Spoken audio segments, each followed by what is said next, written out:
Welcome to the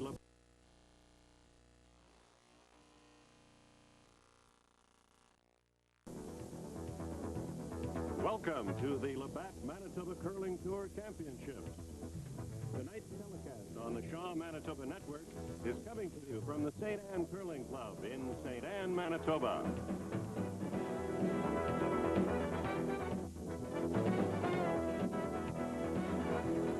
Hi, everyone. I'm Bob Pickin with Kathy Gagne and Don Finkbeiner. Ralph Bagley is at ice level, and this is the men's final of the 2005 Labatt MCT Curling Championship.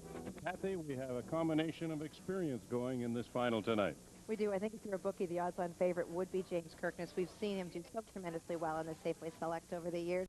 Mike McEwen, a young guy from Brandon, a world university champion. It's so good to watch. But on the other side, you have some youth, a young team named Gagne, but we have a third, and Chris Succi, who is a key on that team. He won the province with Mark Lukowich and has to play really well to win. But you know what? He's also got a local guy on the team, Hazhade, and the place is packed with local St. Anne favorites cheering for the fans, so we'll see what happens. Don, in the women's final last night, we had a close-fitting game. Not too many rocks in play for most of the way. Can we expect something a little different here tonight? Yeah, I think quite a bit different here. Like James Kirkness himself is a real gambler. He really goes after it, too. And Gagne, he's come off a heady win against Murray Warren. And but I'll tell you, Kirkness was fortunate to get by young Ryan Fry. Fry had the game, looked like it was sewed up, but Kirkness made a sensational shot to get 3 coming home when he was 1 down coming home. Ryan's team, a tough loss for them, too. But, no, we're going to see a lot of rocks in play, especially because Kirkness really wants to go after it. Donnie was talking about the semifinals that were played this afternoon, and in those matches it was Gagne over Warren by a score of 8-6, and it was James Kirkness over Ryan Fry 7-5. So it's Gagne and Kirkness for all the marbles here at the St. Anne Curling Club tonight. We'll be back in a moment to introduce the players to you. The Labatt MCT Championships are brought to you by Labatt Breweries, Manitoba. Labatt Lights, right out of the ice. By Lund Boats of Canada, serving the angler with quality aluminum boats since 1948. See you at the Winnipeg Boat Show, March 2nd to 6th, 2005. By Penner International, your leader in the Canadian and United States cross-border trucking industry. By Napa Auto Parts. With 16 locations in Manitoba, get the good stuff at Napa Auto Parts. By Perimeter Concrete, your quality concrete supplier for Winnipeg and southern Manitoba. By Lowen Windows, wood windows and doors for the luxury home. By High-Tech, try pork on your fork. By the town of St. Anne. St. Anne is Manitoba's bilingual health community. And by the Manitoba Curling Foundation, promoting the sport of curling in Manitoba. You're looking at the team from James Kirkness and Company, curling out of the Port Rouge Curling Club. And at the lead position is A.J. Girardin, who's been curling for 26 years. He started at the LaSalle Curling Climb, and he is a 4-time provincial player. He was the All-Star lead in the Safeway Select in 2002. At second is Ross McFadden. He's a graduate lawyer working at Thompson Dorfman Sweatman, has been curling for some 18 years. He was the 2003 All-Star Select winner, and he has been in that Select 5 times. Mike McEwen is at third. He's an outstanding young curler from the University of Brandon, been curling for 14 years. He's been the Manitoba Junior Champion twice, in 1998 and 2001, and he competed in the 2003 World Student Games in Italy. And at skip, 33-year-old James Kirkness, who has been curling for some 20 years. He has the number 4 seeding in the MCT and the MCA playdowns this week. He was the 1991 Manitoba Junior Champion and played on the 1998 Manitoba Select Championship team of Dale Duguid. So there is James Kirkness and Company from Port Rouge. And their opposition, representing the St. Anne Curling Club. At the lead position is Brad Hawkins, and you hear the crowd here at St. Anne. it's easy to see where their sympathies are. Brad Hawkins has been curling for 10 to 15 years with Renaud Gagne. He started at Valley Road some 25 years ago. At second is Hub Perrin, who's been curling for some 27 years and still lives in St. Anne. He was with Murray Woodward last year when they were third in the province. He's been married for several years, and he has 2 children, owns a gas station in Richer, Manitoba. Hub Perrin. And at third is Chris Succi, who has been curling for 25 years. He started at West Kildonan. He is the co-owner-manager of Lawn Clinic Limited. He won the Manitoba Championship, playing third for Mark Lukowicz in 2002, and he was the all-star third on that occasion. And at the skip position, from St. Anne, Renaud Gagne, some 26 years of curling is behind him. He started at Assiniboine Memorial. This is the first year that he has put this team together. He has qualified for 2 provincial mixed championships, and he wants to win the MCT championship tonight. Renaud Gagne of St. Anne. And we'll be back with the start of tonight's final game in just a moment.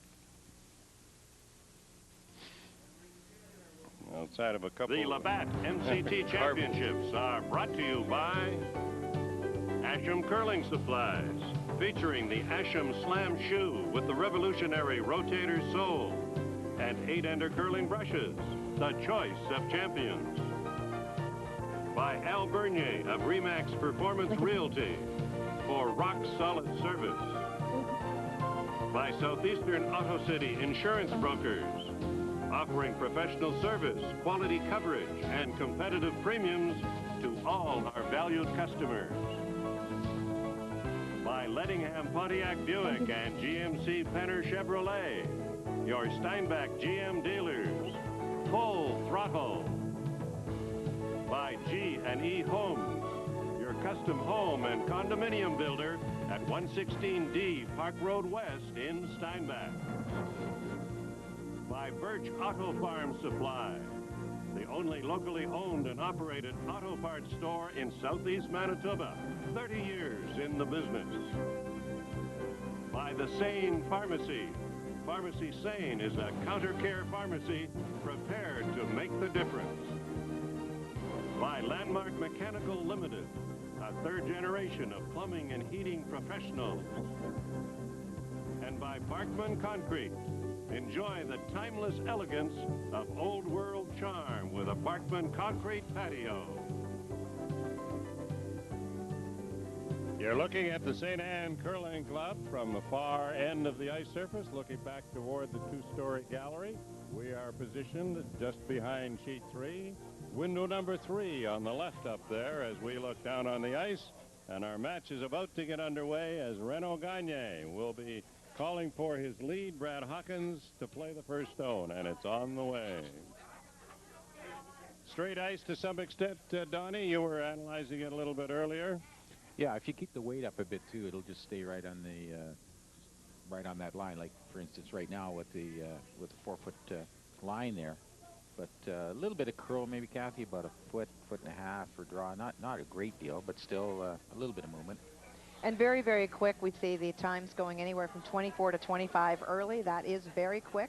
What that does mean is that you can use your sweepers, and certainly both teams have excellent sweepers.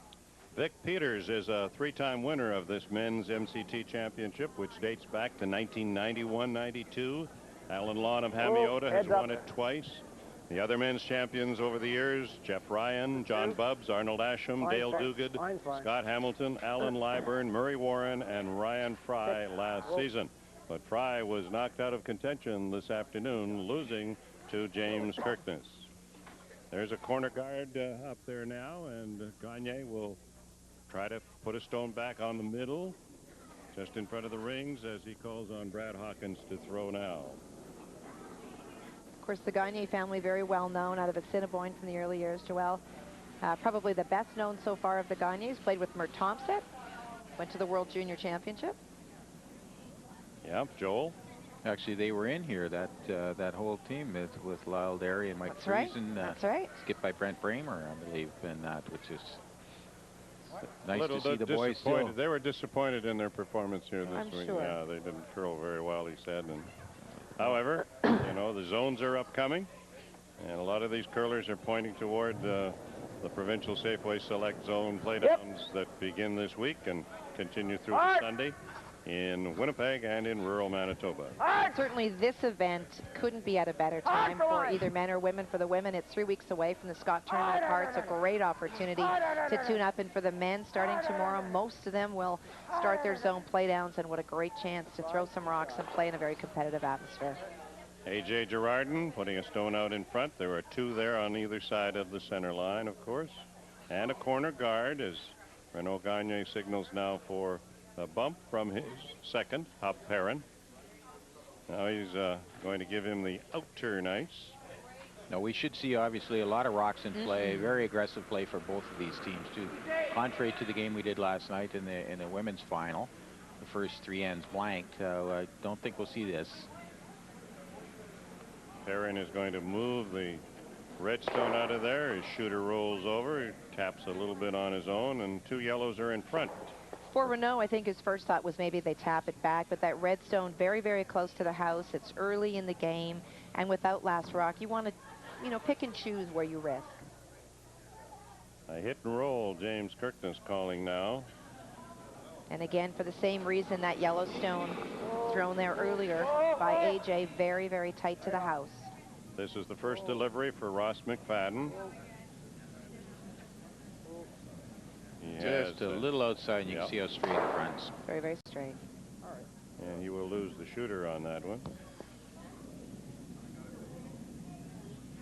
A good weekend for all the curlers who played here at the St. Anne Curling Club and the Steinbach Curling Club. It's the first time this event has been divided in terms of the hosting role, and it has been quite a successful venture. And Kathy will be talking to a couple of the host committee people during the 5th end break tonight. Hop Perrin with his second delivery of the night.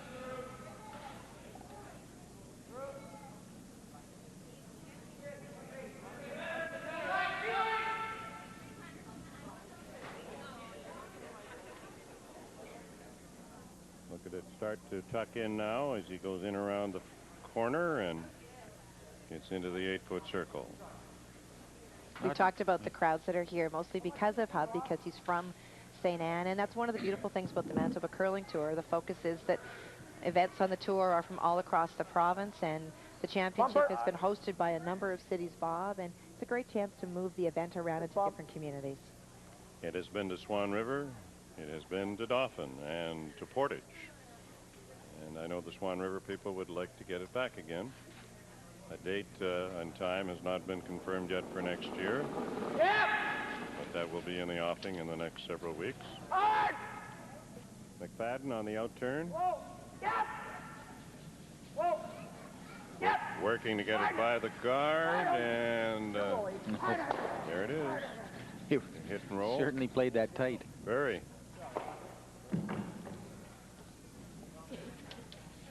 Brad Hawkins, Hop Perrin, and Chris Succi in support of Renaud Gagne. And Chris Succi in the hack now, a 36-year-old who started curling 25 years ago. Succi, of course, renowned for curling with Mark Lukowich and winning the Manitoba title in 2002. He's a very intense player. Very. He walks around the sheet of ice like a cat, and he's fun to watch, actually. Really nice guy, and very, very intense. Our last telecast in Stonewall, of course, featured this Renaud Gagne team. And it was one of their successful ventures this year on the Manitoba Tour. I was talking to Chris just before the game tonight, and he was saying, you know, for a first-time team, he felt that they had done very well this year. They've won about $10,000 coming into this event, but the black mark so far has been that they did not win their zone. It was one of the few zones played before Christmas, and it was, in fact, Kevin Larson from Springfield defeating this team 2 times, and so for this Renaud Gagne team, for them to get to the Safeway Select in Selkirk, they will have to win one of those spots during the MCA. There are 5 berths available in the MCA Bonspiel, and actually there used to be one for the minor events. That has been removed. All 5 of those berths will now go to main event competition, and we will be televising the free press final on the final night of the Bonspiel. It could be that one of those bursts would be on the line at that time. Suchi now with an out-turn attempt on this red stone. A little bit on the tight side, and the sweepers are on it right away. Hawkins and Perrin, they're trying to hold it on line as he pulls off that red stone. He'll get a piece of it. Not enough to move it out, though. Just nudged it. Not good, not good, obviously. You rarely see wide open misses in competition like this. Just underthrew it a bit. Just underthrew it, a little inside, but underthrew it. You always have to be careful in the first end. You've got to make sure you keep the weight up. I agree. Yeah, it's just, especially in the first end. You get through the first end, if there's any sort of jitters and that kind of stuff, you get rid of them. You never want to feather a rock in the first end. It's almost a built-in inherent thing that you keep the weight up the first end. Kirkness holding the broom just to the right of center line for Mike McEwen for his draw. Hot room. Product of the Brandon curling system. Mike McEwen and lots of experience, junior ranks, and of course, we mentioned it, been over to Italy to curl in the student game. He's curled in mixed curling. Even. He's a great touch player. He made, I think, a very good decision to drop down, if you will, to play third for James to get some experience in men's. Yeah.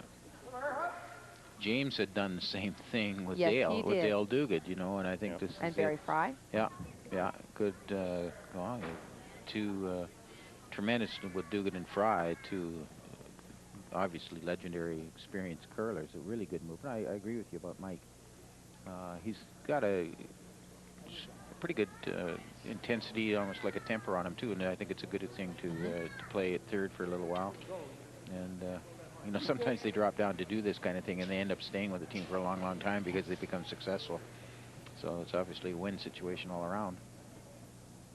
Dave Bowmer and Chris Galbraith were the losers in the morning quarterfinals to Ryan Fry and Murray Warren. And then Fry and Warren went on and lost in the semis to Gagne and Kirkness. On the women's side, Liza Park is the women's champion this year. The Brandon foursome beating Ainsley Champagne 5-3 in the final. Barb Spencer and Patty Burtnick were the losing semifinalists. Renaud Gagne, his first delivery.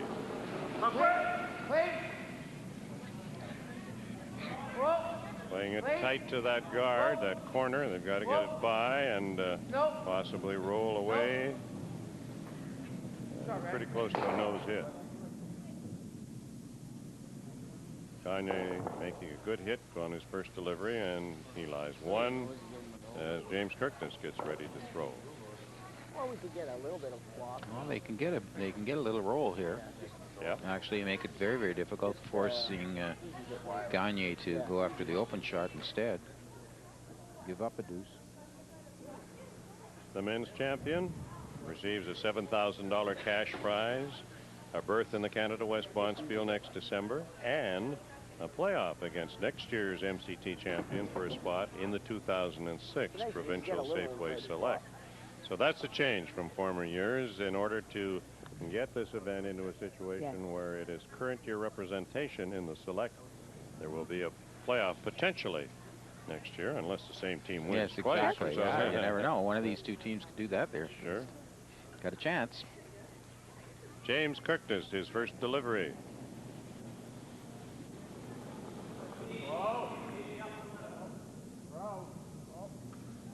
Whoa.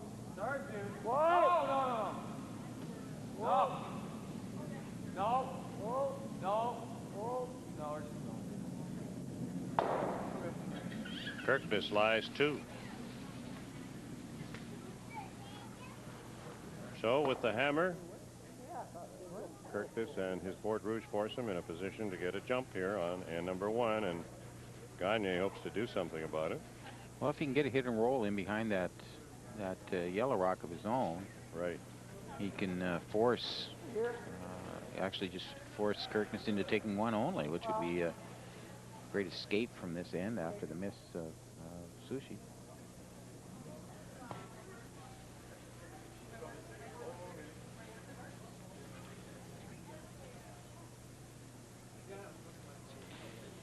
Gagne under some early pressure now as he settles in the hack.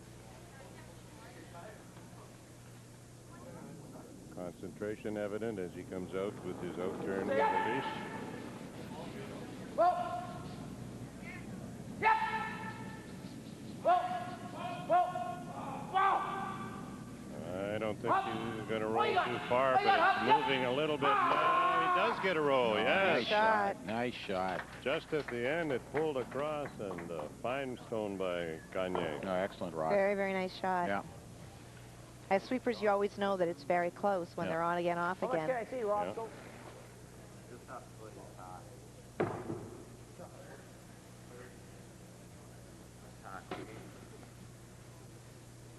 I'd say it's worth a gamble to go after. When you think, Kathy, if you miss it, you give up one. If you draw for one, you don't necessarily want to do that. If you make it, you get your deuce.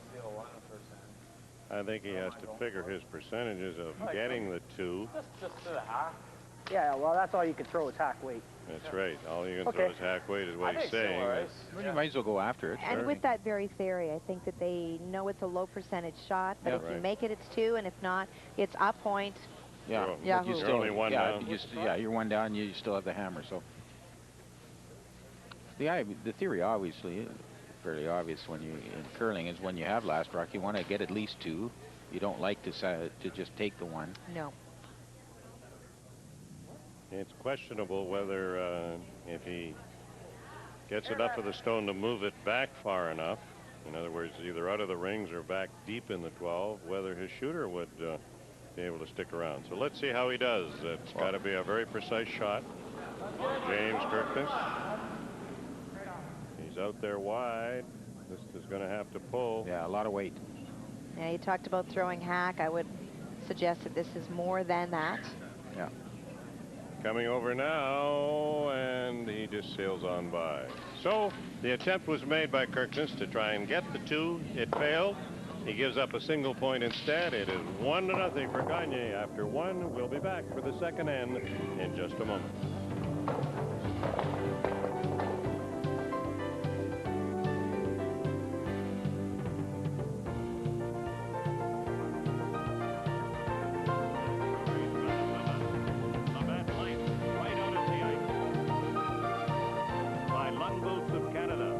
Serving the angler with quality aluminum boats since 1948.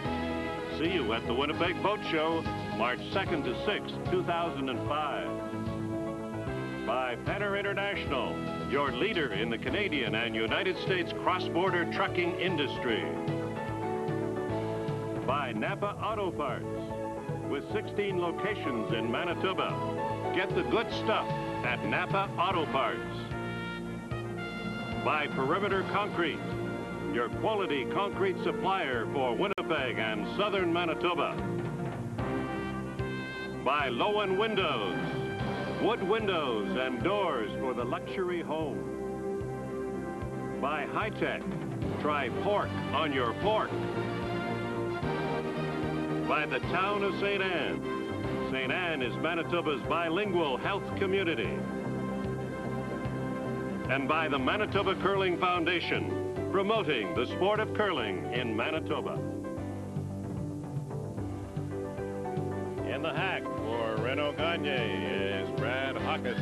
His first delivery of the second end on the way.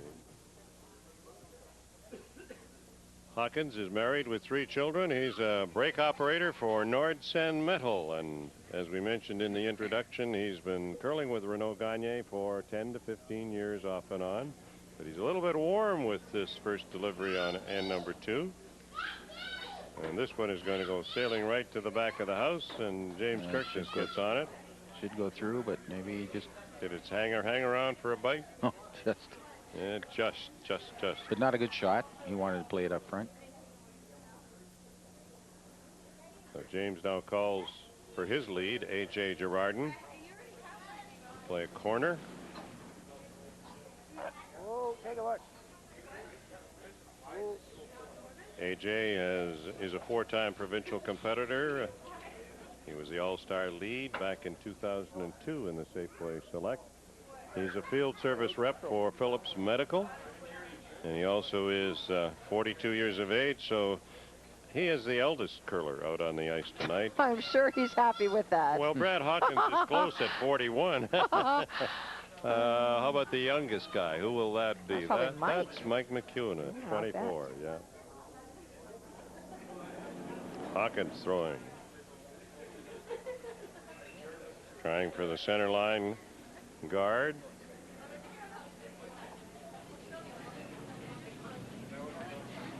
Perrin and Suchi go at it.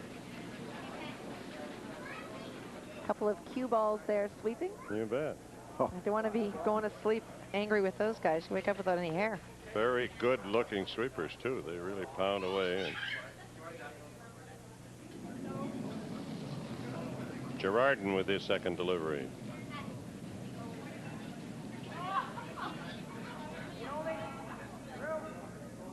Or James figuring that he might as well utilize that center guard that's thrown there.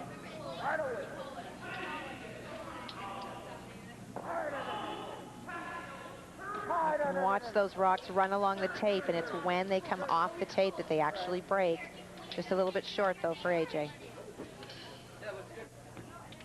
We mentioned the 4-foot line tape, and for that matter, the center line tape that are established when they set up the curling sheets at the start of the season, and it just seems to be that stones react as they come off them. Sometimes it's difficult to climb across the center line, particularly. Why that should be, we need a ice technician, I guess, to give us the lowdown on it. Up Perrin with a draw attempt. A little raise, or at least come around the red stone that's out in front. The intended pursuit here for Perrin.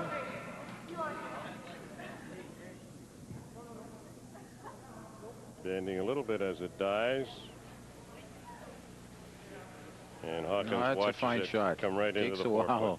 4-foot. Yep. Dead draw away. It didn't sweep it, but very good. Further out they go. It's a little trickier. And that's one thing about these teams having played so many games out there. They know what the ice conditions will allow. And even though he can see probably about a third, James knows there's no way to throw any weight at that stone. His choice is whether to draw down to it or to tap that red stone in and thereby opening up the yellow. And that's the call for Ross. Well, not if we spin off here. The father and mother of James Kirkness have been here this weekend, watching James perform, of course, and also his two sisters, Barb Spencer and Darcy Robertson, who played along the way here and just failed to get to the championship final. Whoa. Whoa. Whoa. Whoa. Whoa. Whoa.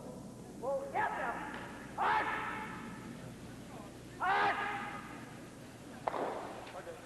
Nice shot. Raise on an angle into the ring. Yeah. Opens shot. up the shot stone. That's what he called. Mm-hmm. Bob Perrin still in the hack for Gagne. This is a bit of an aggressive call. He can play the guard. That red stone is fully open. He could play the hit and roll off it as well. And that's what he's. I don't think he just took a look at it. I think that he thought maybe it was behind, but for Hub from the hack.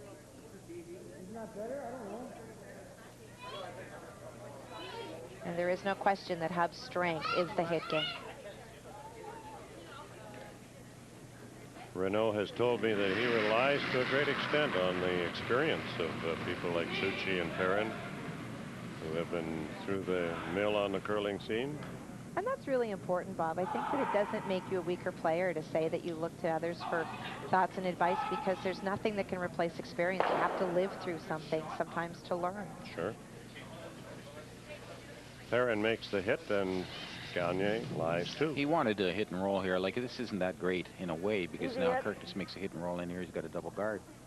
So, and staggered a bit too. So the idea there for Hub was to get a hit and roll. Or the nose completely. That's why Renaud was favoring the guard, actually. Whoa. Whoa. Close. Whoa. Ross McFadden's out turn. Looking for the roll. Going to get a little one. Yes, just a little one. Just a touch, not enough though. Ross McFadden is a cousin of a former Manitoba junior champion in Hugh McFadden. And of course, he curled with his brother Scott in winning the Manitoba Junior in '92. And then won again in '94, playing with Kevin McKenzie. 2 Manitoba Junior titles for Ross. And he's been in the select 5 times. But you're looking at Chris Suchi coming out for the St. Anne team on an out-turn hit.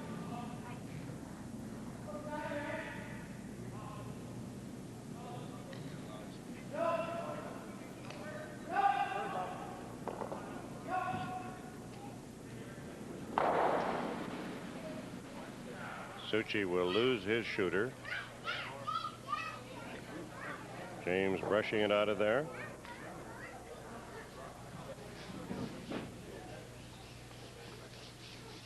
Yeah.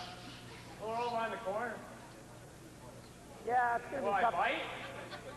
It'll be tough to get it. You won't get in the rings. No? No. Okay. Well, it's interesting. He does this and hits and stays out of the rings. Then, of course, Renaud just comes in behind the center guard. Yeah. Just easy. James wanting to make sure that Mike sticks around on this, and preferably right in the middle of those 2 stones, something that he would then tap up later. Yes.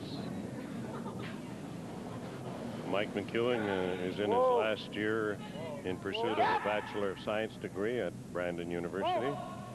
Whoa, whoa. Whoa. Yep. Hard, yep. Hard, hard.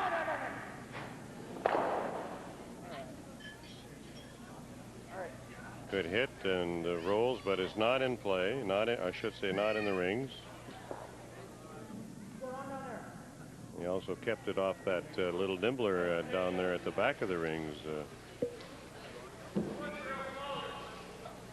Renaud says that is not a biter. But it could be a factor anyway. It's a stone that's in play. It's just got a bite on the back line. Well, for Chris Suchi, Don, I think that he needs to make the shot. He had an unfortunate throw in the first end and missed, and right, exactly. hit and rolled out here. Get the confidence up. Yeah, you get a little unsettled sometimes, and you just need to make a good one to get yourself right into the game. Sure. Mind you, sometimes when you miss an easy shot in the first end, you get so upset at yourself, you just fire yourself up to play with a little more intensity. Not that he needs that in a way, but just give yourself a very wake-up emotional call. player, Oh, yeah, you give yourself a wake-up call. Come on. Keep it going. Keep it going. Finish it. Come on, finish it. It's not moving much. That's the problem. Fully exposed for McEwen for his second Same stone. kind of weight. So now he can hit and roll over and behind the corner, as James has indicated. Our telecast is coming to you from the St. Anne Curling Club. Bob Pickin with Don Finkbeiner, Kathy Gauthier, and Ralph Bagley. And along with our Shaw production crew, it's our pleasure to send our coverage to you on Shaw Manitoba Network. Right off. McEwen's out turn, and they say right off, meaning A lot of weight. It's extremely release sensitive, particularly in out towards the boards, and I think Mike just flicked it a little bit, not enough to miss it, but it's very unforgiving. So he loses his shooter, but succeeds in knocking the stone out to the right-hand side. And so now we're down to skip rocks on end number 2. And Renaud Gagne leaves from this end and will go to the far end of the St. Anne Club for his first delivery on the second end.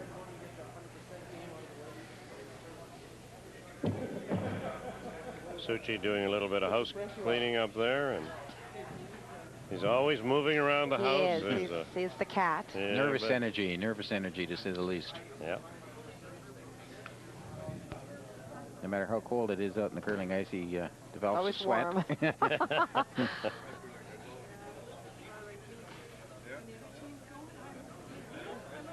Gagne with the out-turn delivery, the draw, attempting to come in behind the center guard.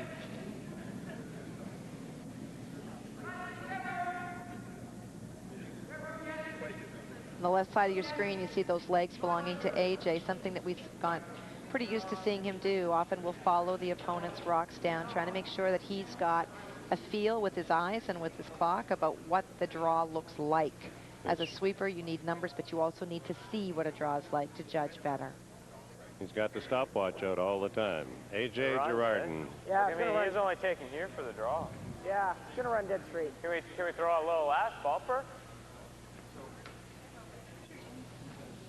I got the whole rock. This is a straight run. Very. They're having a heck of a time in it. That rock didn't come at all ready for a draw. McEwen just cautioning him, Don. Yeah. I think that's logical, eh? Yeah. Oh, yeah. But it's you'd like to be able to. You got a nice opportunity to hit and roll in behind that center guard. Sure. But if not, you could still roll in behind the other guard out front on the corner. His own red one. Yeah. Yes, his own corner red. Yeah. Option B.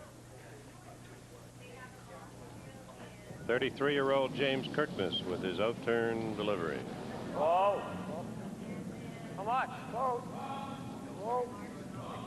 No. No. Whoa. Whoa. Yep. Whoa. Whoa. Whoa. Suchi is going to brush this one out of the rings. Well, lots of weight. Yeah. Yes.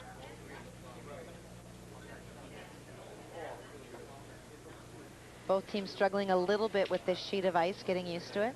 Mm-hmm. Very straight, may not have been as straight as the previous sheets that they played on. 2 rocks to come on end number 2. Gagne going down for an out-turn draw. He leads 1-0.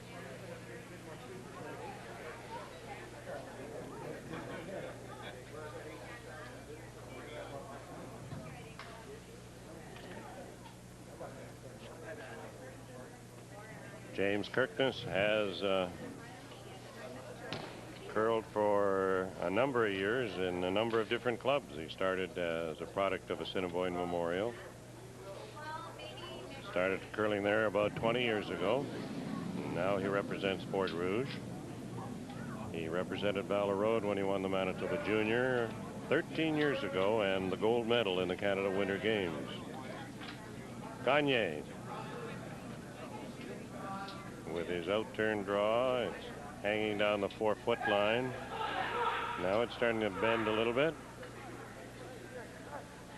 Going to be close to the 4-foot. It is in the 4-foot circle. And a bite of the button. It's good weight. Yeah. It seemed to grab up a little bit coming over the hog line as they jumped on it. Easy blank, but you gotta try it, right? Trouble is, if they tried the blank, it's going to go over against the two over on the side there, That's and right. probably The stick shooter, for one. yeah. See over half. Oh, it's not the. Yeah, I'm just. Yeah, I know. Wow, you gotta throw it, right? Oh, yeah. What do you want? Edge of the raw? Yeah. Okay. This is tricky, you know, because Yeah. there may be a spot in here where it does start to cut. He racks on that front one at all, up against the other red one over on the right-hand side, roll it into the house to steal it too. So you still have to make sure you don't get inside on it too.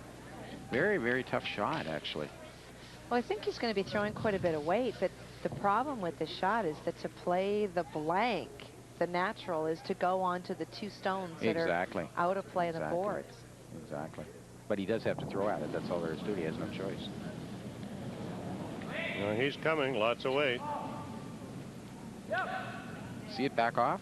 Yeah. Yeah, it does back up for sure. He's got a piece of it. What happens to the shooter? Nope, it's going to stick over there for a single point, just as you predicted, Don. And so 1 point for Kirkness on end number 2. The match is all tied, 1-1. We'll be back with end number 3 momentarily.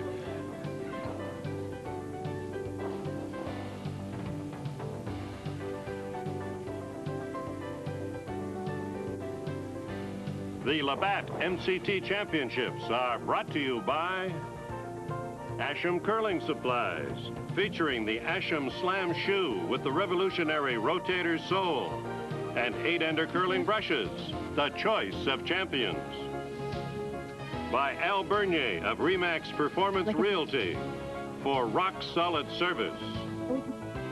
By Southeastern Auto City Insurance Brokers, offering professional service, quality coverage, and competitive premiums to all our valued customers. By Lettingham Pontiac Buick and GMC Penner Chevrolet, your Steinbach GM dealers. Full throttle. By G&E Homes, your custom home and condominium builder at 116D Park Road West in Steinbach. By Birch Auto Farm Supply, the only locally owned and operated auto parts store in southeast Manitoba, 30 years in the business. By the Sane Pharmacy. Pharmacy Sane is a counter care pharmacy prepared to make the difference. By Landmark Mechanical Limited, a third generation of plumbing and heating professionals. And by Barkman Concrete. Enjoy the timeless elegance of old world charm with a Barkman Concrete patio. Through two ends, we have the percentages supplied to us by our stats lady, Sharon Thiessen-Woods. A.J. Girardin at the lead position for Kirkness at 75%. Ross McFadden, 88%. McEwen at 75%, and Kirkness himself only 56%. Hits have been a problem for James in this early going. The team, however, is at 73%. For Team Gagne, Brad Hawkins is at 56%. He's been having some problems as well. And Hup Perrin is at 88%. Chris Succi down at 56%, and Renaud Gagne up at 94%. So a bit of a up and down situation for Team Gagne. They are at 73% overall, which is the same as the Kirkness team through two ends tonight. And the first delivery on this end results in a center guard for James Kirkness. A.J. Girardin plunking it in the center guard zone or in the pre-guard zone. And Hawkins goes in around it with this one. And on ice like this that doesn't tend to curl a lot, it's so important that those guards be very tight on. At least you can always raise them or promote them. A long guard, if you can't get around it. Exactly. Great Lovely shot. But you're right. A long guard is relatively easy to get around. That's a heck of a shot to get around a short guard like that, especially on ice. It isn't curling that much. That one moved in nicely near the end. But you're right. You want to keep them tight like that. Girardin trying to follow now. Hopefully set up a corner free.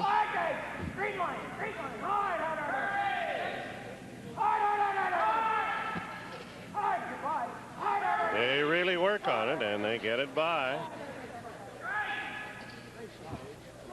Fine shot by Girardin. Two great shots. Yep. Very nice. Great pair by A.J. Both that tight guard and then to come down on top of that stone belonging to Kirkness. Nicely done. Hawkins will try to follow as they play tit for tat.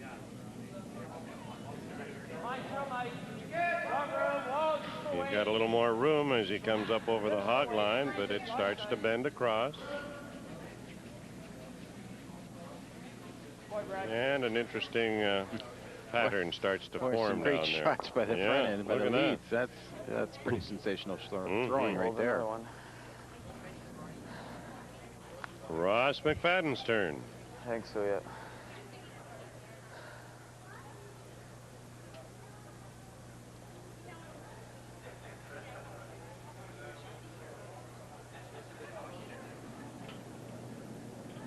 Boy, a lot of concentration on the part of McFadden.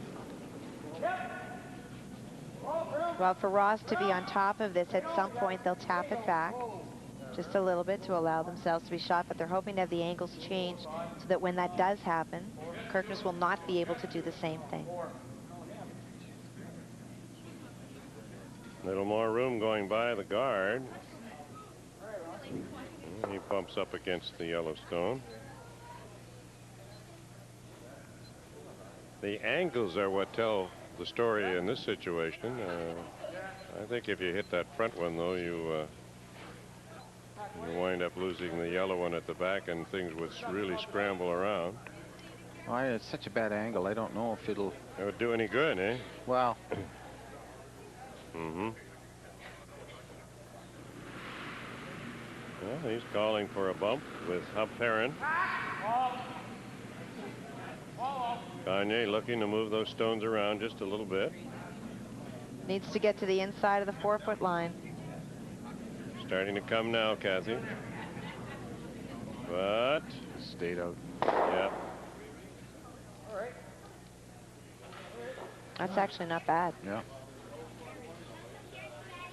3 stones in behind the center guard.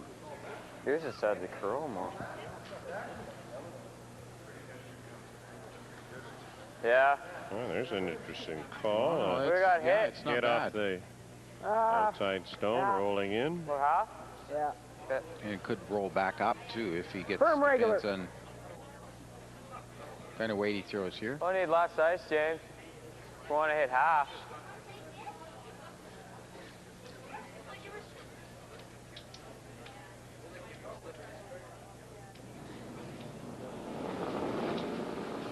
Yep, hard. Whoa, whoa, whoa. Yes, yes. Whoa, whoa, whoa, whoa. Good looking angle here. Spins across. Very Look nice. at that. Shot. Wow. Great shot. See how Lovely. it spins Yeah. back up like that. Perfect shot. What a great shot. Absolutely outstanding. These guys are good. I think I heard somebody say that along the way. They have the skills at this level. Well, and what James is not afraid to do is he really reads angles really well. And his whole team is able to throw big weight and throw it well. Hop Perrin settles in for Hub's looking to drive that red one straight back onto the yellow to pop the reds that are in the 4-foot.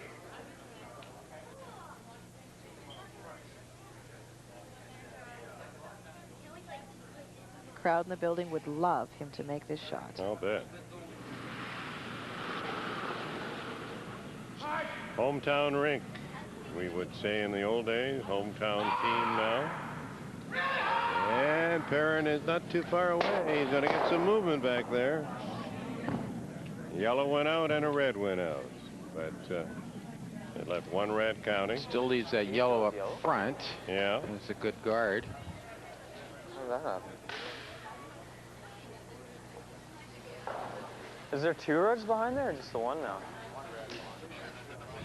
What we saw at second back there, though. Probably just guard, eh? Yeah, I think that's the call. We're first and second. You want high, I'm assuming? Yeah. Hard is better, I guess. Gagne has the hammer on end number 3 in a 1-all tie. But Kirkness lies 2. We're pleased to welcome viewers along our Shaw network tonight. Our signal goes to Winnipeg, Toulon, Selkirk, Beausejour, Ely, St. Eustache, St. Adolphe, Niverville, Ile-des-Chênes, Steinbach, Lorette, St. Pierre, Joly, Stonewall, and in the western section of the Manitoba province in Brandon, Minnedosa, Carberry, and Neepawa. We welcome you aboard. McEwen's intern pulls across. Nicely done. Yep. Got the cover they were looking for. And they also wanted to take away that straight back. Yep. And he's done that as well.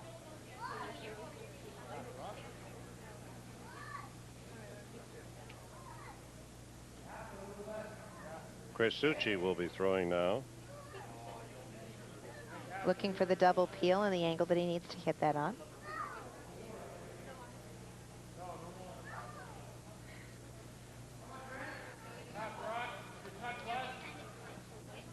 A little less than half, I would say. There is an angle. If you get it at an angle, you can drive the yellow one straight back into there, into the 4-foot. Plus clearing the guards.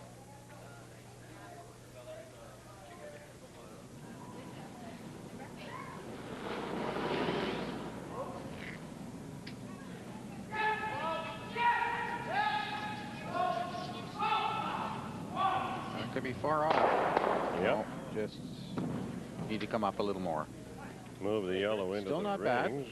No, it's not a bad shot at all because he Open up the certainly Clears opened the it front. up. Yeah, clears the front, and he's got forced Kirkness to go after that yellow one probably.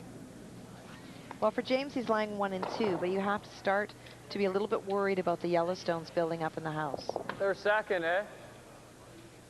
Yeah, we're still second, but you can't. We are? Yeah, we are. You can't guard now. I agree. I don't mind nose here. Okay. Just regular. You could guard if that other red was counting on. Nose hit would give him pretty good spacing on 3 stones in the house. McEwen, out turn. Yep. Hard. McEwen's long Manitoba tuck delivery, and he is on the nose with a little roll. Just about there. Kirkness lying 3.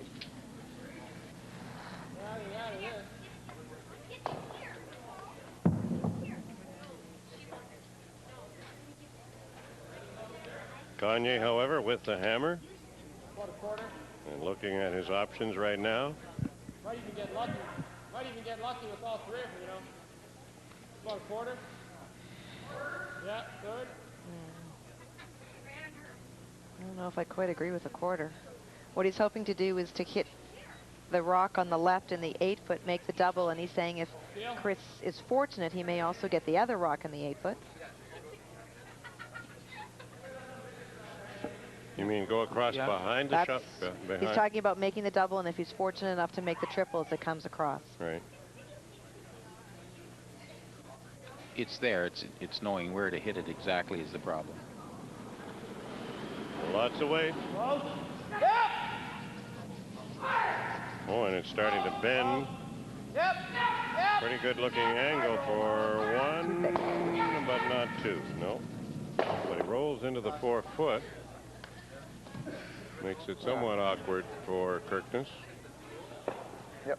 Surprised they stayed off it at all. Yep. Yeah, I thought they would have been sweeping that out of his hand. Yeah. Our nose is great. We extend our perpetual appreciation to John and Terry Bubbs of Bubbs Electric for providing our electrical connections, not only this weekend, but for all our Shaw telecasts. And special thanks to the St. Anne and Steinbach curling clubs, to their officers and their ice-making staff for all their help and assistance this weekend, to Chairman Guy Comeau and Vice Chair Annie Markman, who guided the host committee, and Bob Ticknor and Paul Johnson for their programming work and website coverage. And during the 5th end break, Kathy will be talking to Guy Comeau and Bob Ticknor tonight. Meanwhile, James is throwing. Lots of weight.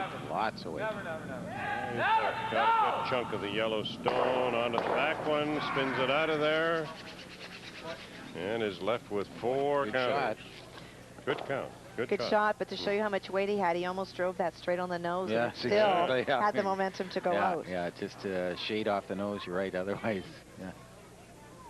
yeah. Pressure on Renaud Gagne with 4 red counters against him. 3 stones to come on the 3rd end in a 1-all tie.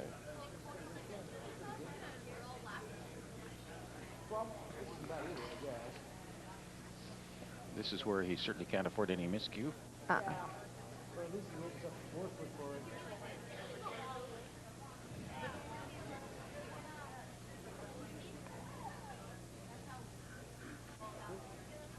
Gagne and Suchi discuss where they'd like to hit it.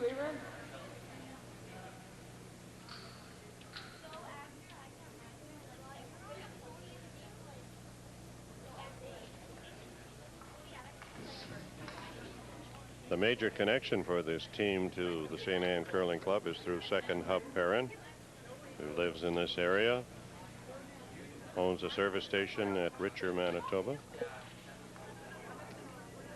and curled with Murray Woodward out of this club for several years. Gagne. Easy, Murray, firm, clean, yep.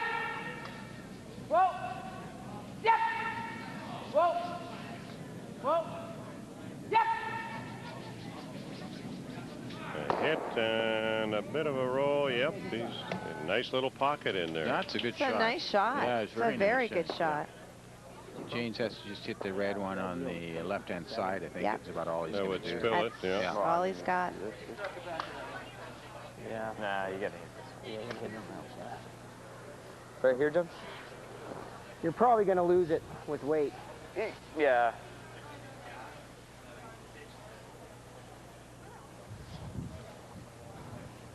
Well, a nose hit or a little to the left will do the job for Kirkness. Get the yellow out of there. There's nothing to block it at the rear.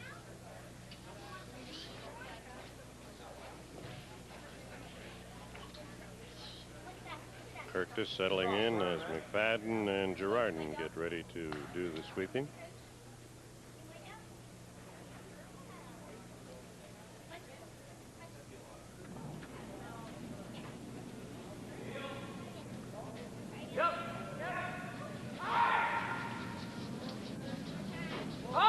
Got to work to keep it out there.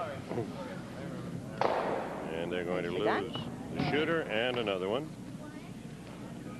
He knew that, expected it, and lies two.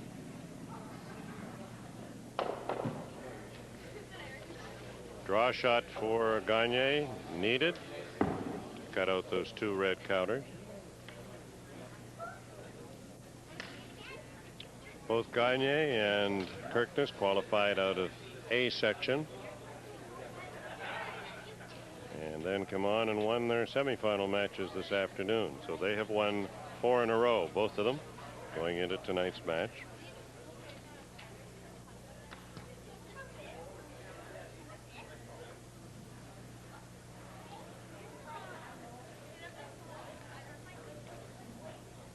Renaud cleans everything up in front of the hack. You young curlers, that's one thing you should be doing, and make sure that you've got a clean surface as you come out of the rings. Out of the hack, I should say, and here it is. Gagne's out-turn draw. That's it. Gotta be cold. Gotta be cold. Gotta get on the T-line. No line. No backing. No backing yet. No. No. No. No, Mike.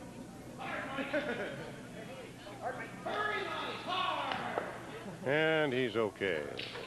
A single point picked up by Renaud Gagne. Little uncertain little there for a tense moment. there. Yeah, I think so. The heart was doing a little flipping there, but Gagne comes through with his final stone, picks up a single point, and leads 2-1 after 3. And number 4 coming at you in a moment. The Labatt MCT Championships are brought to you by Labatt Breweries, Manitoba. Labatt Light, right out of the ice. By Lund Boats of Canada, serving the angler with quality aluminum boats since 1948. See you at the Winnipeg Boat Show, March 2nd to 6th, 2005.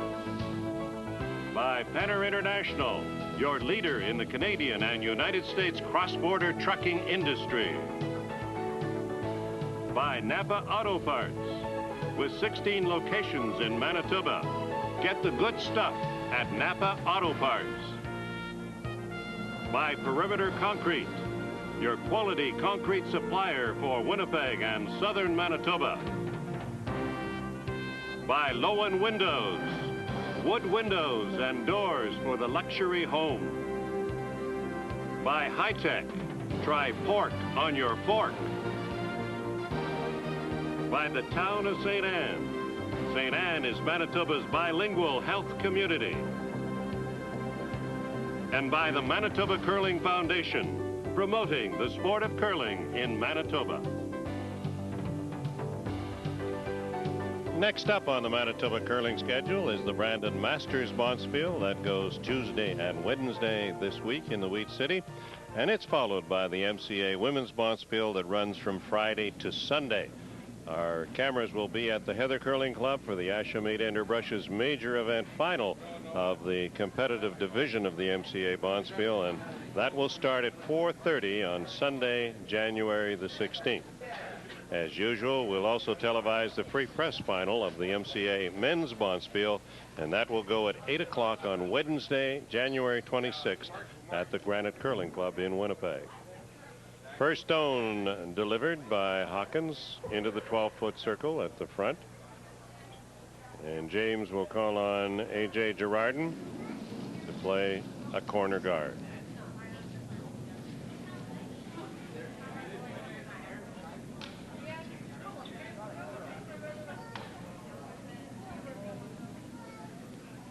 McEwen and McFadden on the brushes.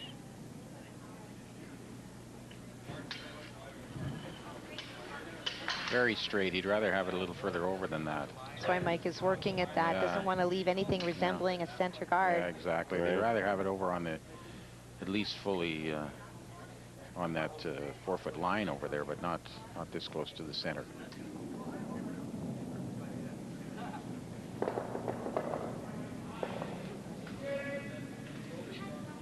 The Gagne team will throw a center guard, taking advantage of the free guard zone. Well, they can, even though they would prefer that that first stone would have been in the 4-foot, that they would be covering that instead of a rock just in the 12. Before things get too complicated here on the fourth end, let's take a moment for some editorial opinion. All week long and weekend long, we've been asked out here what's happened with the MCA men's bonspiel. How come 360 entries in something that has been so mammoth over the years? What do you guys think? Don, I give way to... Well, no, quite often there's last-minute guys scrambling to get in, and that maybe it's just a little too long for some of them. Just a blip in the curling year, you never know. It's hard to tell. If it happens over a great length of time, then there is concern for it, like if it happened 2 or 3 years in a row. But I don't know. This may be just the odd year. I don't know. And I just think that, you know what, we live in a different world than we used to live in. Everybody's lives are so much more busy, and people that have children, we're in a baby boomer age where, you know, the bulk of our population is in their 40s, and they've got children who are in hockey and who are in all sorts of sports. And the reality as a parent is if you don't take your children to their activities, they're not doing them. And I think that, you know, the MCA with 8 games guaranteed, it's a pretty huge commitment. It's not 2 days. It's Thursday, Friday, Saturday, Sunday before at least. Yeah. That's your minimum. Right. And it's tough. What do you think, Bob? Another factor involved is the lack of country support, if you call it yes, that. I would agree. You know, at one time it was the Manitoba bonspiel, and curlers came from all over for it, and that helped, of course, to swell the numbers. But in recent years, certainly less than I would say 10%, maybe 10 or 15%. 75 or 80 of those teams have come from rural Manitoba, and it's an expensive proposition for curlers now to come into the city. Well, tap ours up. Yeah. So a lot of factors involved in it, and I'm sure the MCA and its board of directors are cognizant of the problem and are thinking about it. Well, and I think they also need to look very hard at the MLCA bonspiel. Well, now that's the MCA women's bonspiel. 30 teams in the competitive division in something that used to have over 100. There's some strong messages being relayed, and I think that the association has to listen. Enough said for now. Here is Ross McFadden attempting to play a bump on the red stone out in front, it would appear. And for James, he uses this modus operandi quite a bit. Rather than just running rocks off, if they're his own, he uses to promote them in the house and roll the shooter off rather than not having anything there. Something that's worked very well for him. A bump and a bump on the yellow. Well, unfortunately, in this case, it just over-curled. He left the guard and promoted that stone into the 4-foot.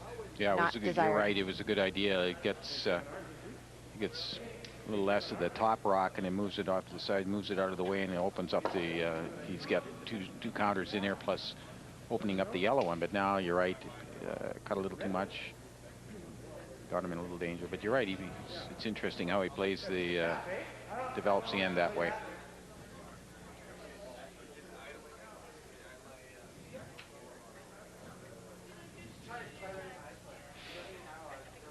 Gagne looking at possibilities for a play on that yellow guard.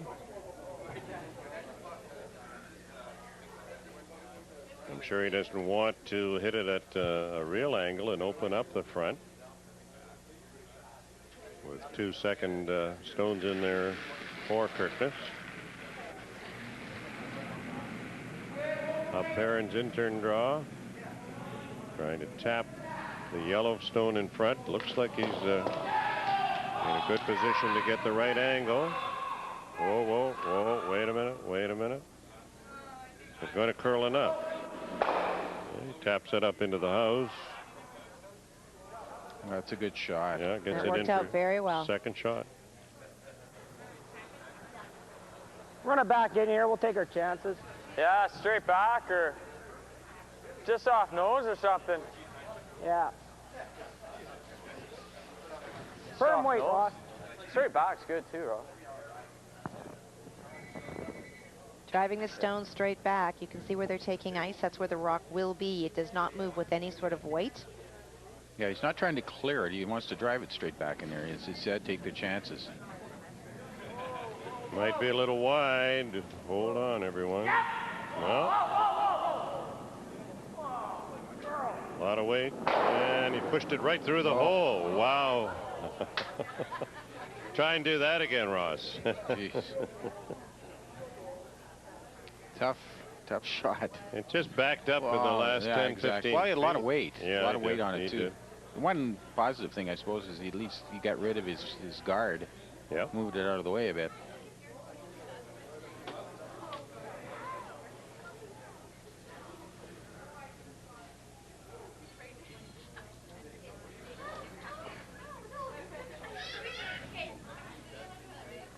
Not sure that there's a raise possibility on that left red stone. Whether he can get it quite by the yellow, and I guess he can if he gets it just about. Certainly to remove the shot stone, he could do it. He's looking at it right now to see if that's there. He's looking at the possibilities that Kirkness has and how he can block them if need be. Well, I think he's gone for the very simple shot, which is the right shot in my opinion, which is just to guard. Guard, yeah. Let James and his team figure out how to get rid of 2 yellow stones. Mm-hmm. Stone hugging that 4-foot line. He doesn't want it to pull too much as it gets toward the top of the house.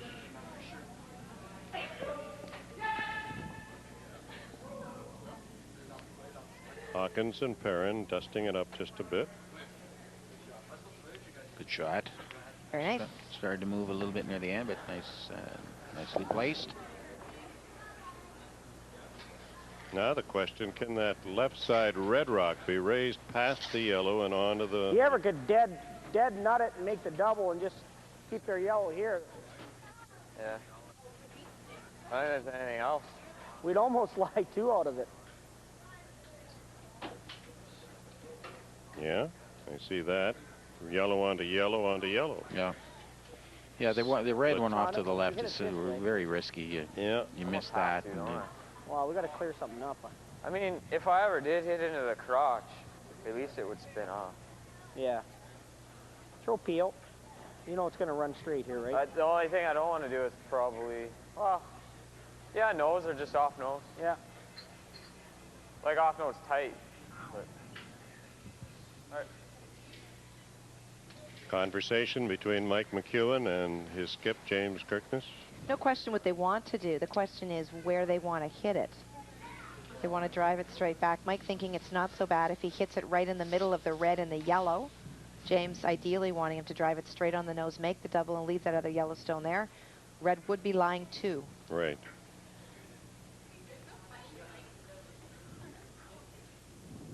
He's got to get very, very close to the center of this rock, though. I just to make agree. Sure, yeah. I agree. Here comes McEwen.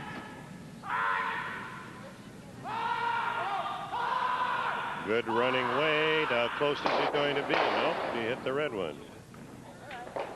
Yellow spun away. Still 2 counters in there for Gagne. Little inside, I gather, when he let it go. Mm-hmm.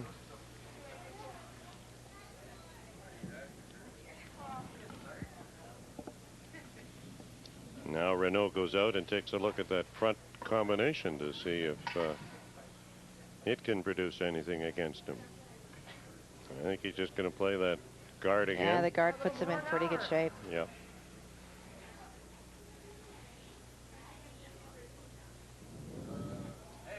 Select zone playdowns start in Winnipeg tonight and carry on all week long.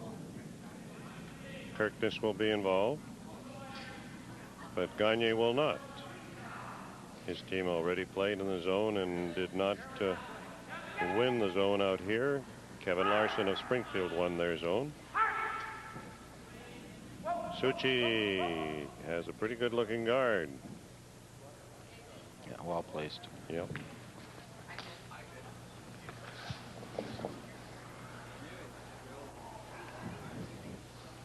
I spoke to Gagne earlier today, and Renaud said that they watched the tape of their final that we televised out of Stonewall back in November. And I said, were we overly critical? He said, no. He said, I think all three of you are, we learned something from your conversations and analysis. Look out. 1-2. Gets better, one of them over there. Yeah, but the shot is still there.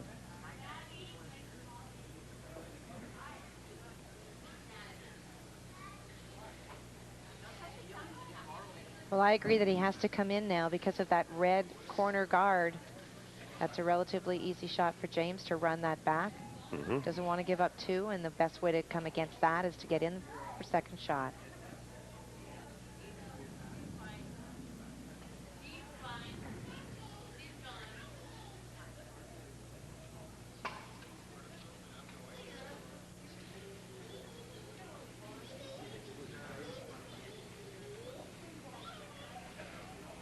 This has been an interesting end, and all four of them, I guess, so far have had Lots of rocks. Yeah, lots of rocks. Lots of rocks to play. Yeah.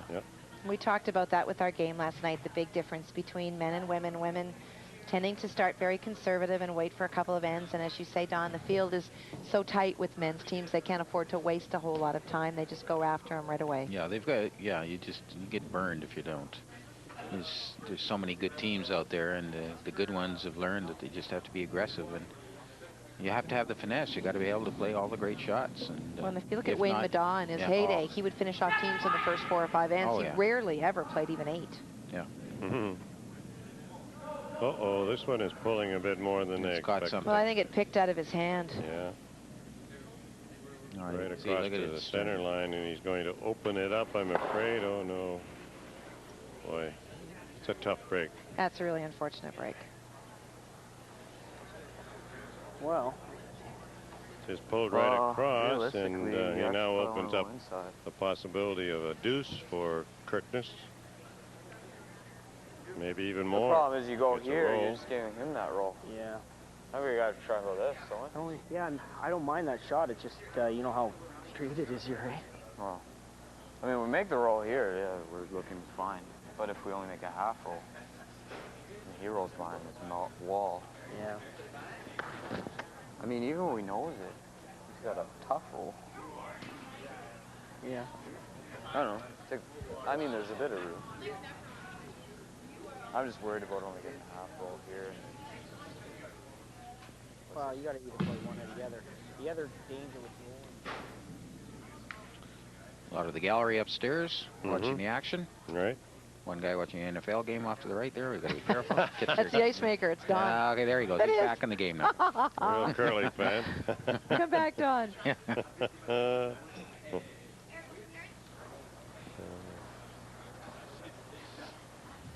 You don't have much room there, Mike. No question that what they want to do is eliminate the stone. They've talked about how do you roll it. They'd love to roll to the inside, but James' concern is from the second end they saw it's almost impossible to get those rocks to curl to the inside. So then they talked about the roll to the outside, and the concern there is if we don't roll far enough, then we give him the roll. And that's part of being a perfectionist. But at the end of the day, I think what they are playing for is the roll to the inside. Still like this? Pretty tough, Mike. That's all I was thinking is even if you just nose it, I mean, he's probably not going to have it. Yeah, okay. Yeah? Yeah.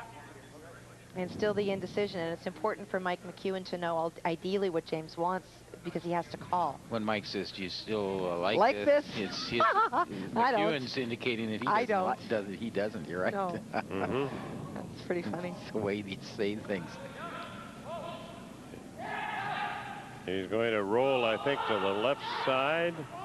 And how's it going to set up? He's going to go too far. Well, maybe not. Huh? Might have hung on for second shot over there.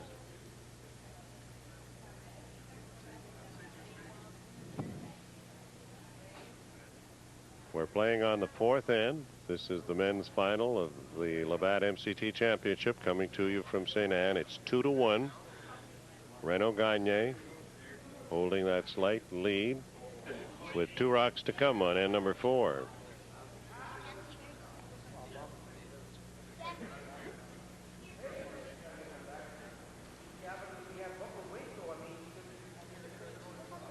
Question is, if you hit that yellow stone, half of the stone on the angle, you remove the red stone, and does your shooter roll enough that you can lie 2 and outcount the 1 at the back? Possible. I don't know. You don't think so? I'd say the best you could do is 1. Well, the thing that you might do if you get it too thin is leave it open, and your shooter doesn't do anything as far as counting is concerned.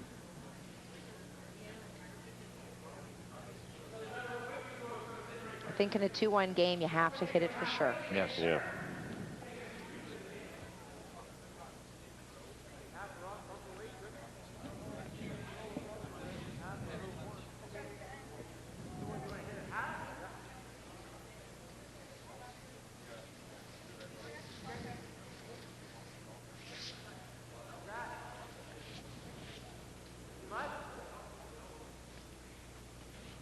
To qualify for this MCT championship, the teams of Bill Curran, John Bubbs, Sean Grassi, Rob Van Comer, Chris Galbraith, Richard Montaigne, Dave Smith, Murray Warren, they all won Tour cash fields.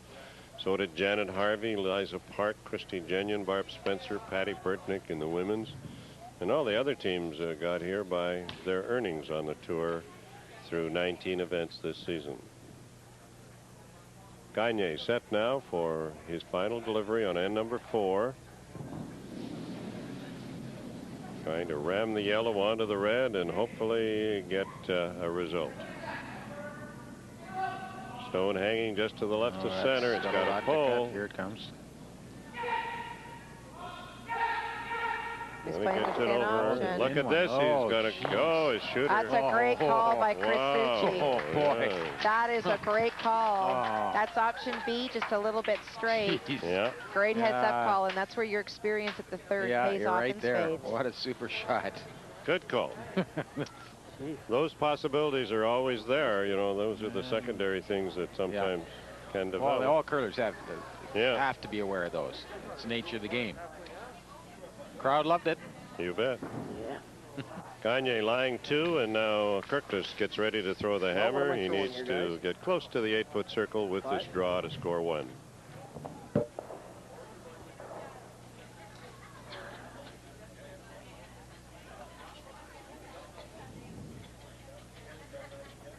James settling in, and here he comes with his out-turn draw. Immediately, A.J. Girardin and Ross McFadden are on it. Working hard as it comes down the center line. McEwen is out there to give some help if needed. And James is following it along, and he's fine. Well, that almost picked up the speed with the sweeping. Yep. Yes, it did. Kirkness right into the 4-foot circle. Kirkness scores 1. We have a tie game. The MCT Men's Championship. 2-all after 4. Number 5 is next.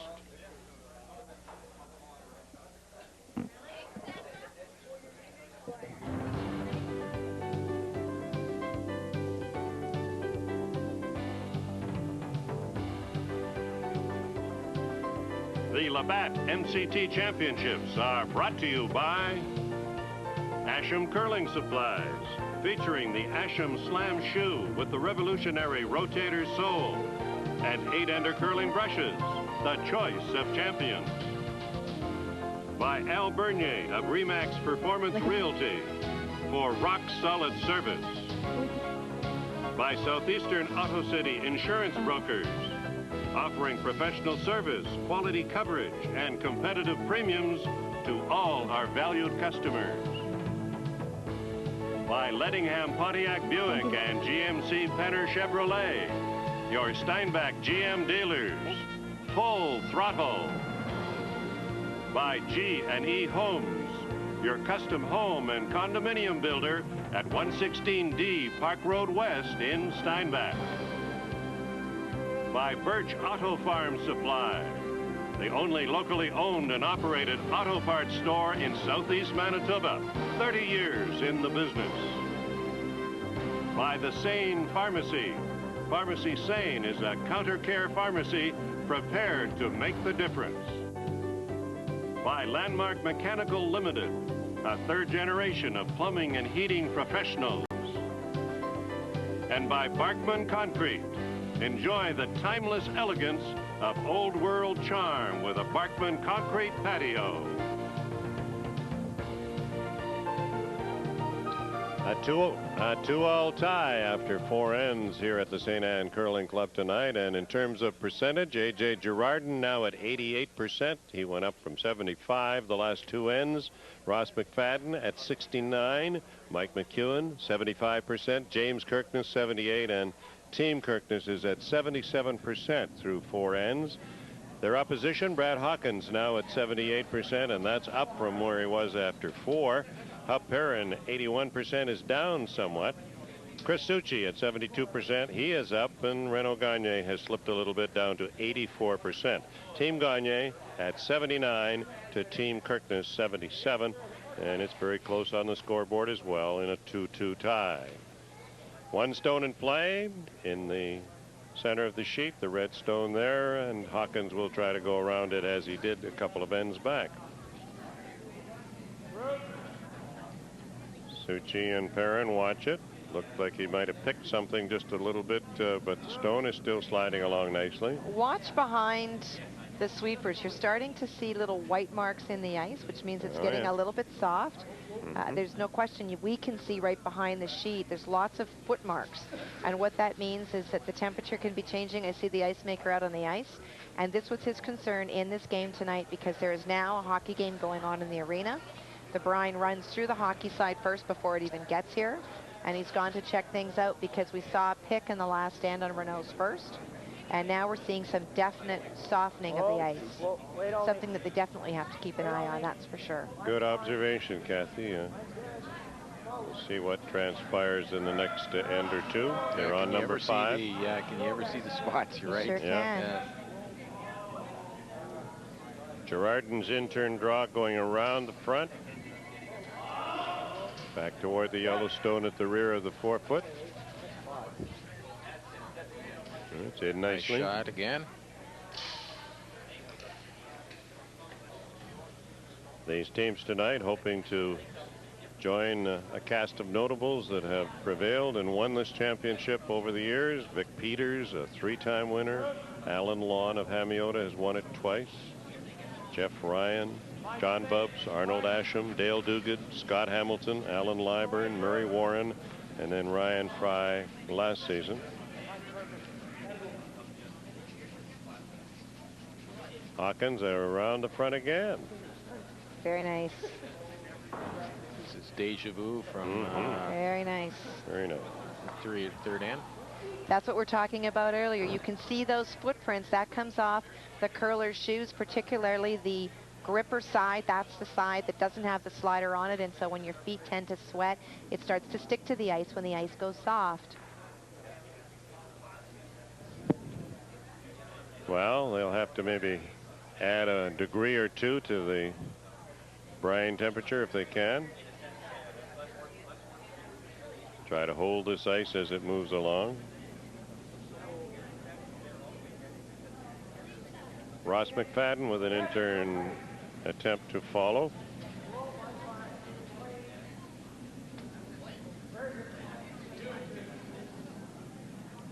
A.J. Girardin watching it closely. Just wanting this short. Yeah.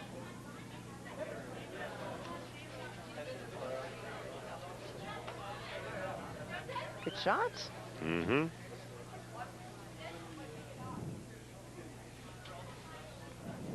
for Renaud. I think Donnie's going to be looking at removing multiple stones. He's got to start clearing the front there a bit. I guess you could come in the other side and that kind of stuff too, but everything's been played on this side of the sheet so far, so he just wants to, there's some combinations here. He gets the side there, he could clear. It can go back onto his own in the back there too, and we'll just see what happens with Hub. Lots of weight on Hub's in turn.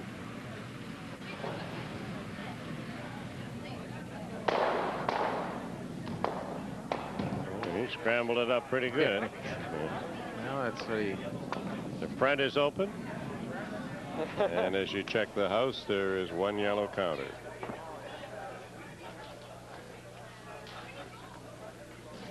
Firm regular. Well, the only problem here, obviously, is if Kirkness gets a little off the center there, rolls Make the to double, left. don't we lose her? We'll lose the shooter, right? Yeah, but that's okay. All right. Well, that's fine. No, I don't think you would lose the shooter. I don't know that you have to lose calling the the No, double? not at 'Cause all. he's calling the roll. No, double. Crowd's all over McEwen. Yeah, exactly. All right. Firm regular. No, you can double off the back one and still stick around. Sure you can. Go over to this the 8 foot. Sure. On the tee line there.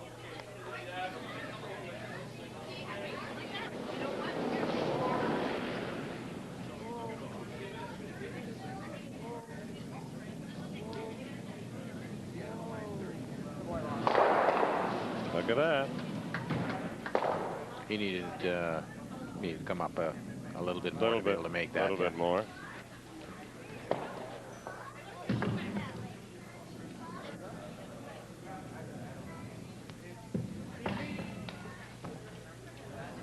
Two red counters in there for Hub Perrin, and he'll take the front one.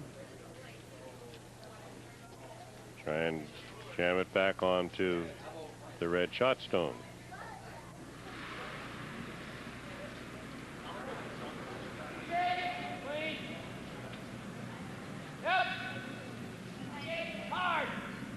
I think they're playing for a hit and roll here.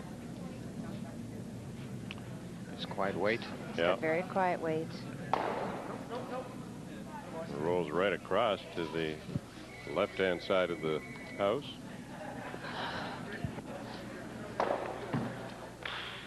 James a little off it. Maybe roll to the right a little bit.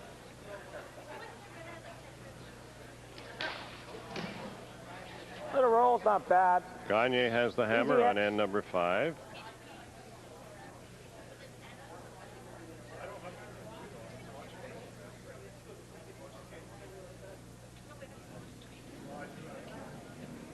Mike McEwen.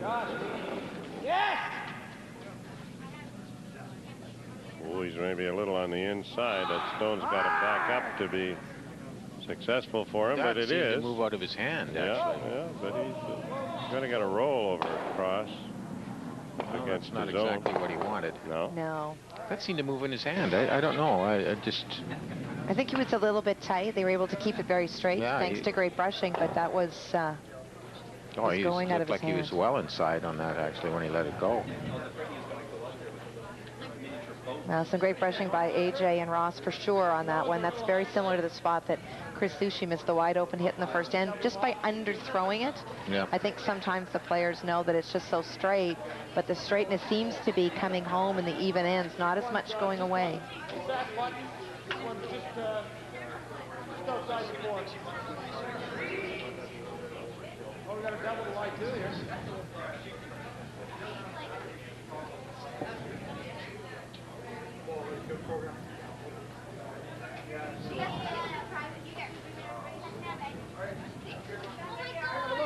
Suchi's not really all that confident of the call, so he's going to go down and discuss. I think Chris wants to see it overhead to figure out if they can make the double without making contact with that Yellowstone. Yeah, he's just calling hit and roll here, I think. Yeah, it's... And it'll spill the red shot, the first shot. It'll spill in. On the other hand, if he hits it on the nose, that would, can he get rid of the two red ones? I believe so. Yeah. Well, look at it from this angle. That's a great shot for us to be able to see. Yeah. Oh, yeah, definitely. Pops across the top. Yeah.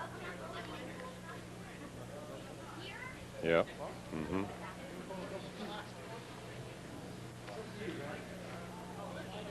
Well, in a situation like this, better to go down and take a look at it and build your confidence in what you're trying to do.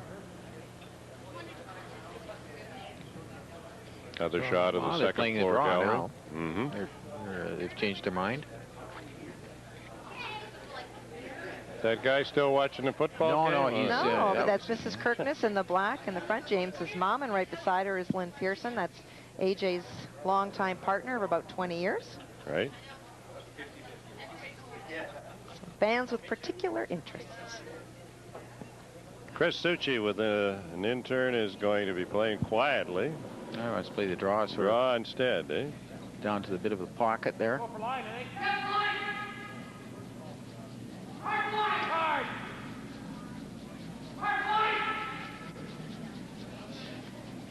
They're really working hard trying to hold it. Oh, it's pulling off the line.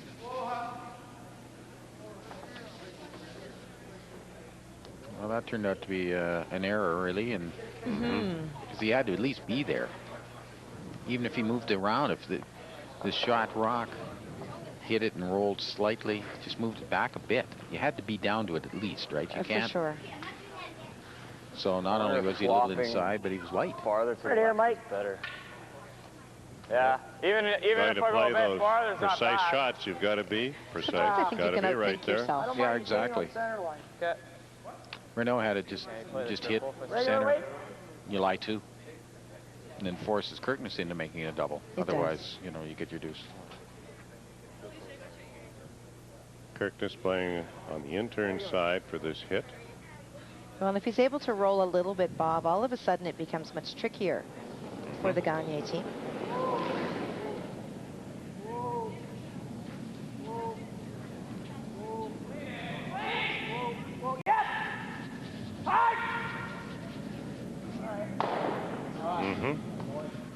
You know, maybe things are, as you say, Kathy, the ice conditions starting to move a little bit there. Yeah. Which you would get as ice starts to soften up a little bit. You would see more Chris movement. a little light on his draw there, so maybe you're right. It's starting to fudge up a little bit on it, and makes it a little trickier. 3 red stones in there. Kirkness holding the upper hand at this point on end number 5. But Gagne has the hammer. If you hit on the nose, you should be able to spill them all. I agree. Yep.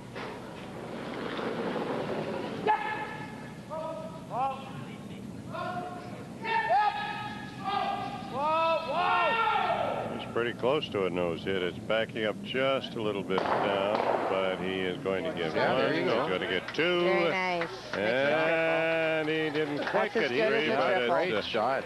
That's a He lovely may have hung shot. on for a bite, but Yeah, but he's still lying too. That's a great shot. Right. Very nice shot. Well, he picked up from his first stone, which didn't work out as well as he wanted, and came right back and came up with a beauty. About 3/4 age. Skip rocks to come on end number 5 in a 2-all tie.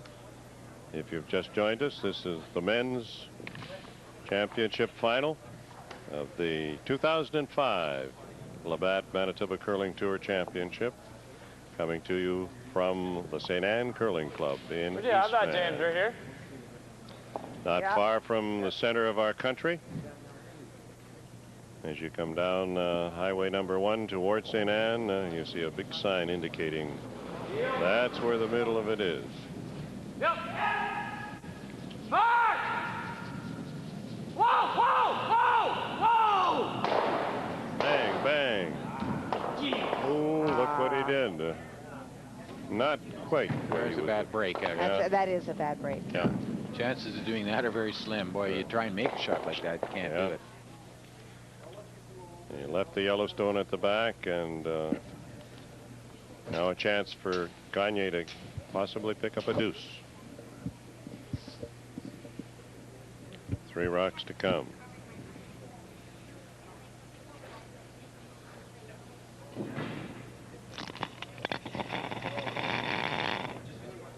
At this point, draw weight should be fairly expected.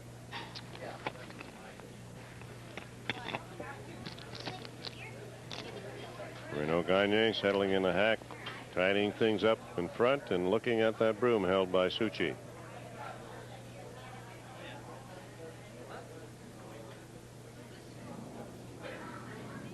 The men's champion tonight receives a $7,000 cash prize and $4,000 goes to the runner. Keeping it clean. Yep, come on, guys. Curl it. Curl it, come on. You don't want to put it deep at all. Just in, good. Right here. Coming up toward the top of the rings, and he'll come to rest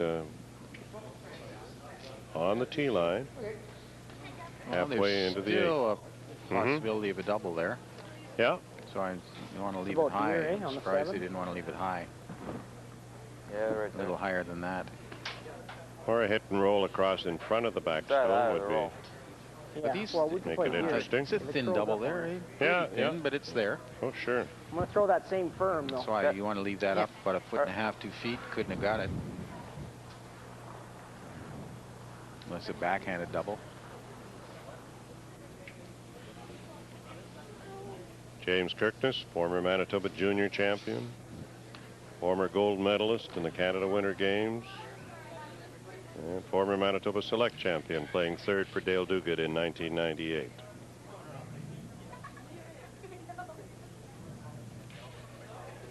And he has come close. Remember last year? Yes. Yeah. 10th end. Yeah. Right. Draw to the 8-foot. Yep. In Brandon. And he had made them all day long. Just heavy. Went the extra end. Was not able to win. And that ended his dreams of winning the province last year.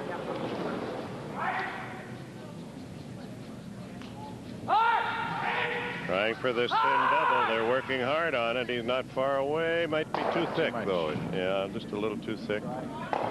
Went across in front of the backstone, and Suchi says to Gagne, hit the 4-foot. All he has to do is hit the paint here for 2 points.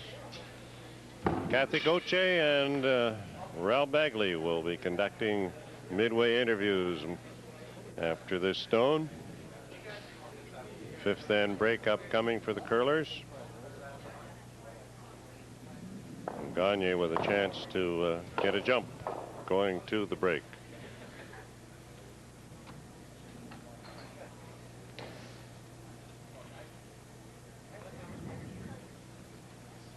Renaud settling in the hack.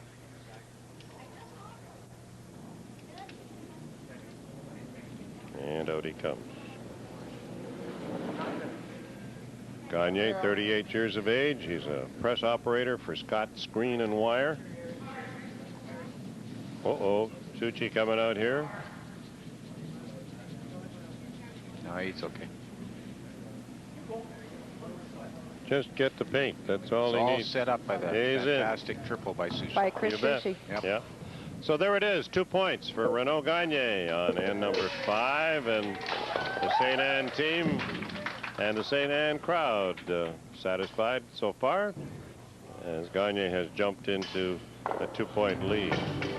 Been a good game, and we certainly expect that the last part of this game will keep us in a little bit of suspense, as James Kirkness and Renaud Gagne will go over now and be interviewed by Ralph Bagley, who is standing by down at ice level. I think he's got James with him first.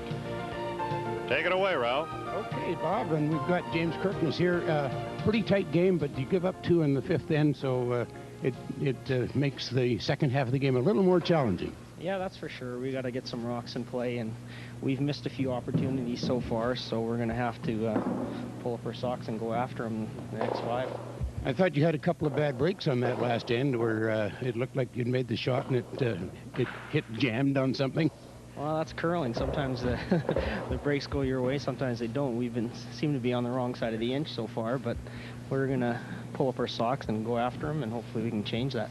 Well, it's been a tight game, and like we say, we gave up 2 in the 5th end. I'm sure that means that you're going to be trying to put a little more rocks into play in the second half of the game. Yeah, with the 4-rock rule, there, we get a lot of rocks in play. We're not going to panic by no means, and we'll play our game and hopefully score some big ends. Okay, best of luck the rest of the way. Thanks very much. Renaud, and the opposite for you, kind of nice to pick up 2 on that 5th end. It's very nice. It's a nice little, gives us a little breathing room, and of course, a team like Kirkness is never out of it, so we'll have to be sharp the rest of the way, that's for sure. It's been a pretty tight game, and it seemed to me there'd been a couple of breaks early in the game, both ways. Right. There were a couple breaks. We almost had a fudge there, but that last end, Such made just a pistol, that double or triple, I guess it was. It really set us up. It makes a big difference when you can get rid of 3 rocks. Sure does. Sure does. You get those rocks moving. Well, I'm sure he's going to try and get him a few more rocks into play, and you'll be trying not to. Yeah. So wish you the best of luck for the second half of the game. Thanks, Renaud. And now Kathy is coming back in again, and Kathy, you've got a few people to talk to. I do, and Bob and Don, of course, you know that the host committees play a huge part in this, and I have both Bob Tickner and Guy Comeau with me from the St. Anne's and Steinbach Curling Club. First, Bob, from the Steinbach Club, tell us about your volunteer base and how much they did for you for this event. Oh, it was excellent. We had our senior curlers involved. We had our men's curling, ladies curling. We had a whole cross section of our curling club involved, and it was fantastic. We had people working as officials. We had people serving as spares, and we had everything well covered. And the sponsorship of the community was fantastic. We had a lot of businesses, came out and supported us, and that was really important to make this a success.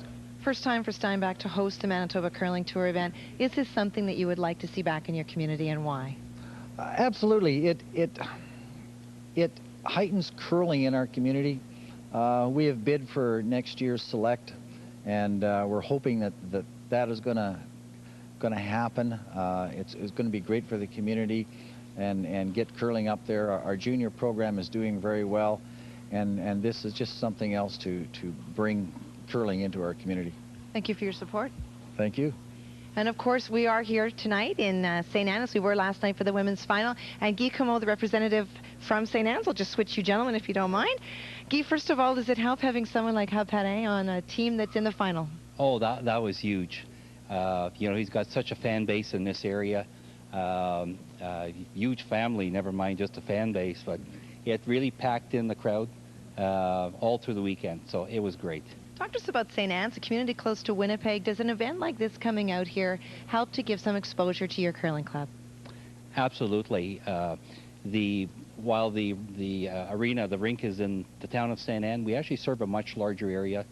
So we have curlers from a number of RMs. We have some from Steinbach, Landmark, kind of all over La Broquerie. So it helps bring in more fans and hopefully more curlers. For small communities the similar size as St. Anne's that would look to hosting a Manitoba Curling Tour event in the final, what's some advice that you would give to them? Is it worth the effort? Very much so. Just from the awareness you get in the community, it gives them a chance to come and watch the top-notch curlers, great curling, and as long as you get a good volunteer base, you make sure your club is behind you, get your volunteers out, and it's going to work. Thank you very much. And for Bob and Don, the one thing that we've always talked about is curling people and curling supporters. It's all about the volunteers, and they certainly have had them in these two communities. Thank you very much, Kathy and Bob and Guy. And you're looking at the Steinbach towing truck that brought out our mobile unit. It was time to replace the engine and the mobile unit for Shaw, and thanks to a little bit of a tow job, we were able to follow through and bring this telecast to you tonight and last night here from the St. Anne Curling Club. And that tow truck brought out our mobile unit. It will take it back after the action is over tonight. Shaw was very pleased to be able to continue its coverage of curling in Manitoba. And you're looking at this lovely arena here in beautiful downtown St. Anne. And the score at the midway mark, Gagne leading Kirkness by a score of 4-2 as we get ready for end number 6. And we pause right now for these announcements.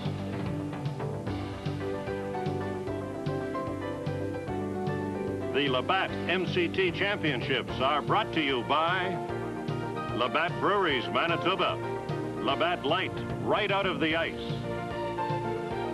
By Lund Boats of Canada, serving the angler with quality aluminum boats since 1948. See you at the Winnipeg Boat Show, March 2nd to 6th, 2005. By Penner International, your leader in the Canadian and United States cross-border trucking industry. By Napa Auto Parts, with 16 locations in Manitoba. Get the good stuff at Napa Auto Parts. By Perimeter Concrete, your quality concrete supplier for Winnipeg and southern Manitoba. By Lowen Windows, wood windows and doors for the luxury home. By High-Tech, try pork on your fork. By the town of St. Anne. St. Anne is Manitoba's bilingual health community. And by the Manitoba Curling Foundation, promoting the sport of curling in Manitoba.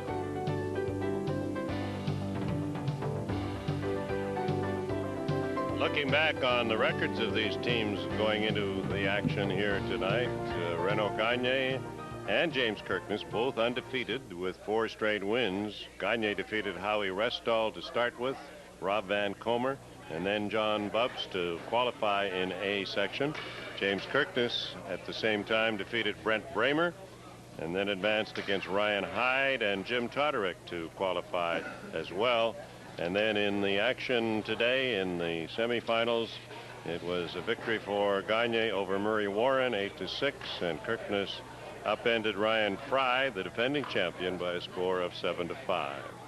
So when number 6 about to commence as we get a downstairs view of the people behind the gallery or in the gallery here at the St. Anne Curling Club. Incidentally, Bob, you probably weren't aware that Ralph and I came out riding shotgun on the top of the mobile unit there all the way from Winnipeg. And I'll tell you, that was a frosty afternoon a little cool.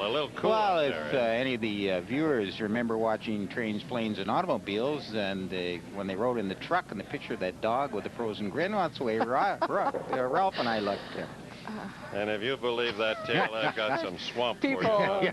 People thought you were late for Ukrainian Christmas. It was Santa. Gee. Santa is old as hell. That's a little ingenuity about the towing there. That's great. And number 6 underway. Gagne has his lead. Drop a stone in the back of the rings. Not sure whether you wanted Hawkins to come that deep or not, but probably not. But we look back on that last end, and what a huge turnabout with that great triple made by Krasucci. Yeah, right. Yep. So here is A.J. Girardin coming down with an intern into a corner guard position, hopefully.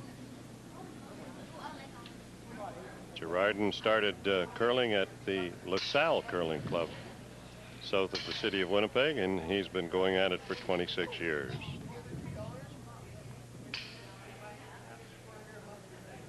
Now Gagne signaling for an intern draw on the part of Hawkins.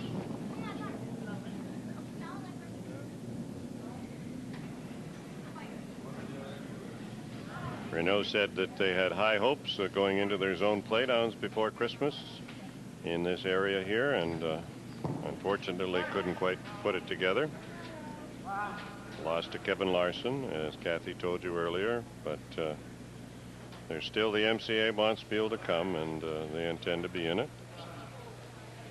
And the MCA is one of those events, Bob, as you well know, that you can play, you know, a relatively easy road to get a spot, or you could come out and play Burtnick followed by Peters. And so for a team like Renaud's, they have to play well, and they also have to hope that the draw is in their favor. Right.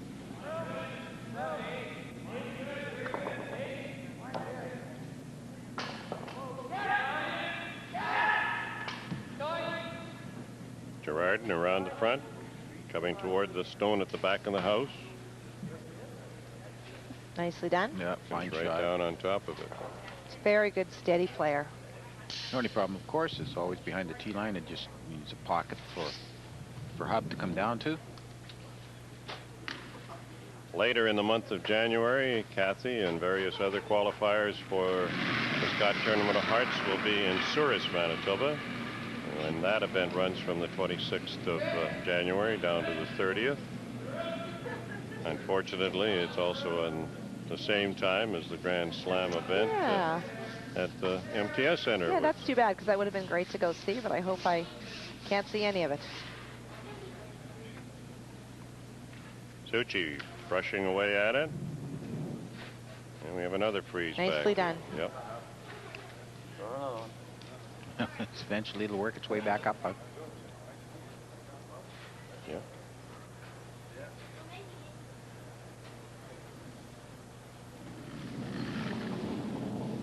Ross McFadden's turn.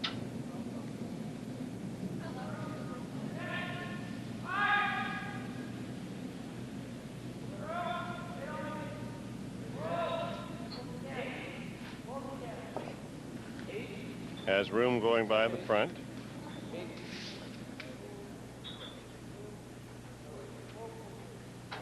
Here's another fine shot. Yep. Seem to Very nice. Seem to have the touch on the weight right now. 4 of them in a row back there. Hub Perrin. Actually, as long as you're not light now, you're okay. So much backing in there. Yeah.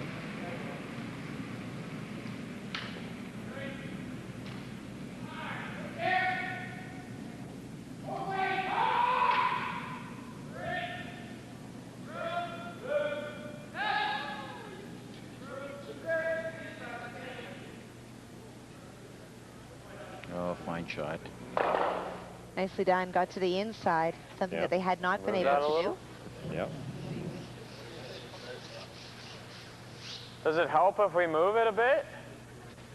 May have to go over to the front. I think you just got to try to get on the right angle come in. here. Okay, sure. Same shot, Ross.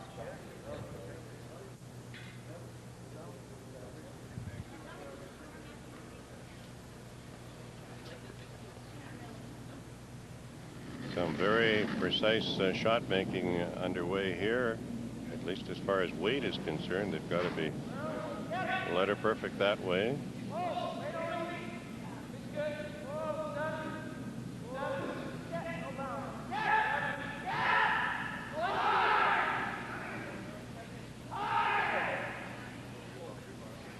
Don't know whether he's going to get it far enough. They're working. Great brushing to get it bet. there. They got it there, but the yellow's still shot. It is, for sure.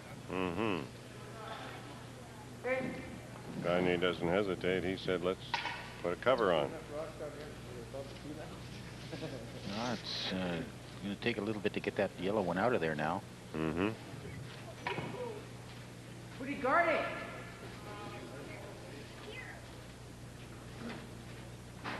Well, I think I need a little more ice in, Ren. As long as you're covering the outside, Ren, you gotta. Even if you leave them a hole. Chris's concern is that if they're guarding the outside of the red, he felt he needed a little bit more ice to stay on the right-hand side of that yellow stone, or on the in-turn side. Watch your weight. Don't be too heavy here. I think he may be saying to himself.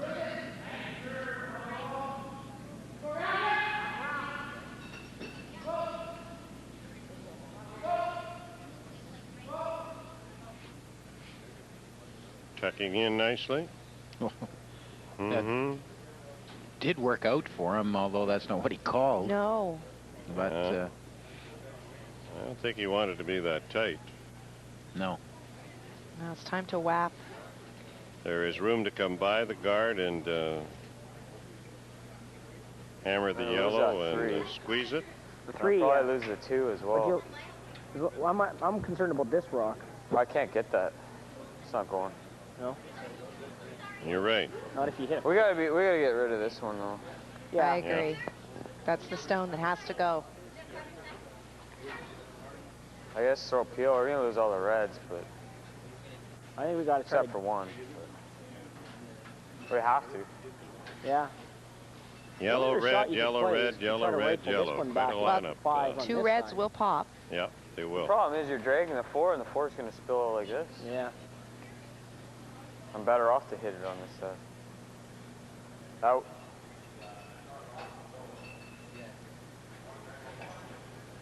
No, it won't. I'm more concerned with this rock. Oh, yeah, I see what you're saying. I'm concerned with You this. might save the 3 that way. I'm concerned with this rock, spinning it in here.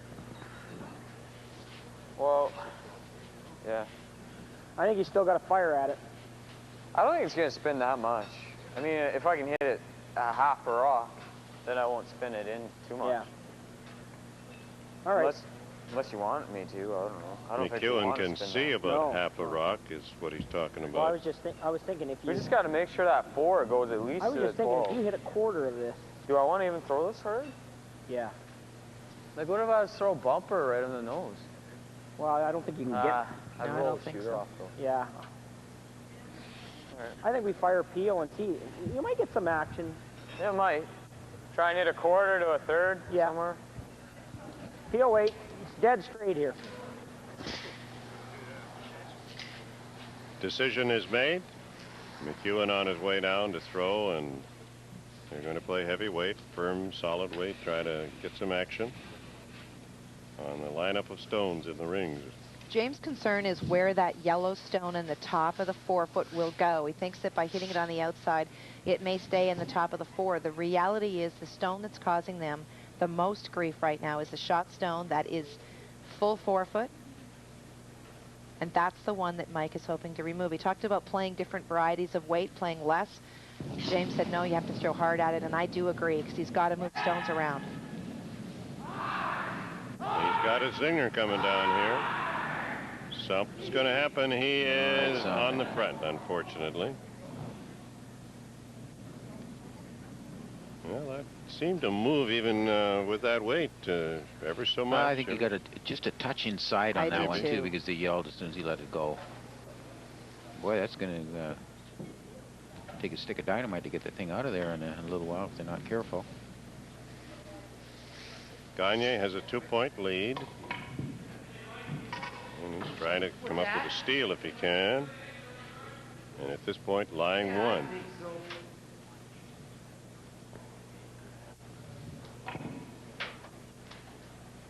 Second stone for Chris Succi of the St. Anne team.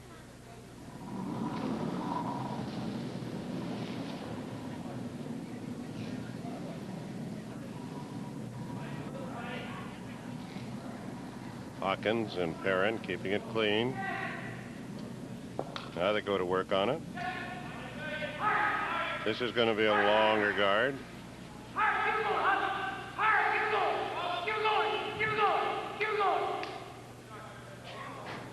Very long guard. Well, that's good, though. Yeah. That's a good guard. It's right on line with those I don't know stones. what he can... That's run it. He's got to peel the front again. I mean, I could pick. That's not, because it's welded on the side there. Looking at it, he was talking about running it straight back. Well, what else is there? I don't think there's very much showing on either side of that guard. I think you're right. I think it's socked in there beautifully. Yeah. Well, that's quite a lineup. Yeah. It is indeed, yeah. It is.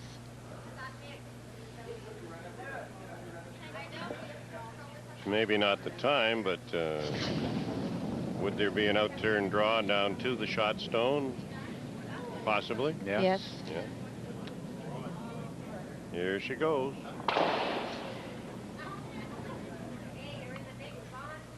Good peel by McEwen.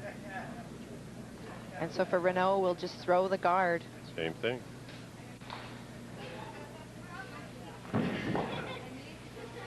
Yes.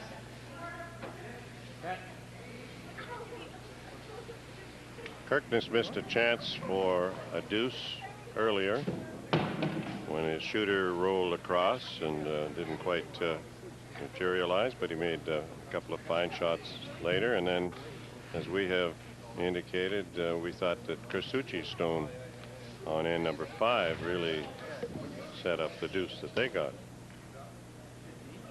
Yeah, that was a brilliant shot. Yeah.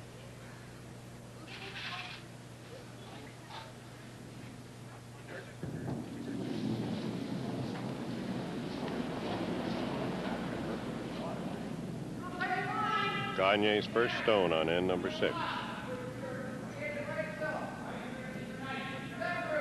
A little further out. And a little heavier. Well, he's in the house for sure with this stone. Yeah.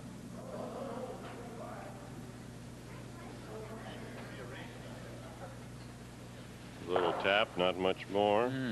Oh, that's not good.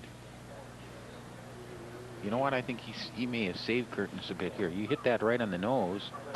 That red should talk the shot. That'll take the shot it's rock gonna right catch out. this, and I think this one's gonna spin, doesn't it? He didn't have a shot until there. No. Until this. We want to try to hit. Hey, I mean, you got to throw it hard. Oh yeah. Mm-hmm. Oh yes. It's gonna catch right here. This one's gonna spin. Hopefully, we can get it to here. Right here, eh? And this one's gonna come off. If we can save our shooter right here. That's what I'm thinking. Like I want to. He may get shot. What would you normally play for? Oh, I think he sure can. Yeah. Yeah, right here. Gee, that was a bad shot by Renaud because he had nothing. He puts a guard on. Nothing. That's good to nose, or other than maybe an angle raise on that other one, or his box suggested a draw. Be alive on that back yellow one. Yeah, I gotta sweep this one. Interesting. Well, this is the only one you're gonna have to sweep. Watch this 5 though. This 5 maybe watch it. I know this, I don't want this to sound like a biased comment, but you always want to see a guy make this to see how it turns out. Yes, I agree. It's not about winning and losing. No, it's about hitting the shot. We all. You got eight rocks lined you're never up really like sure how it's going to work. So you want to see him make it to see if it does what happens. You know, I think even if you're pulling for the other team, which the majority of the fans are, you still are curious as to how it's going to turn out. Well, he needs to throw this pretty hard. And if you miss, you want to say, "Can I try it again?" You know, we've all done that. Here we go. James Kirkness throwing it nice and clean. Looking for the right line here. Backing up a little bit as it comes in. He's going to hit that stone pretty close to the nose, and there they go. Oh, not too many move, but he got his shot rock. He got his shot rock. The red is shot. That's a great shot. How do you like that? No, a lot moved. Yeah, that's perfect.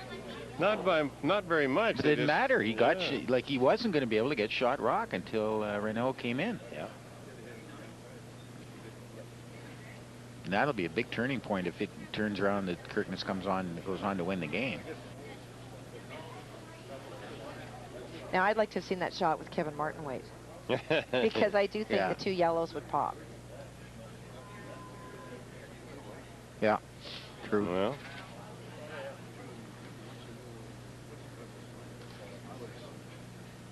Oh, you don't want to go after that one. We're hubbed there because it drifts out on you and you just jam. And you could And if it over curls, you take the red one out of the way, he makes the double for 4. Yeah, exactly. Yeah, they got to be careful they don't set up. You're right. Yeah. Set up another combination. If you throw at something, you can set up another combination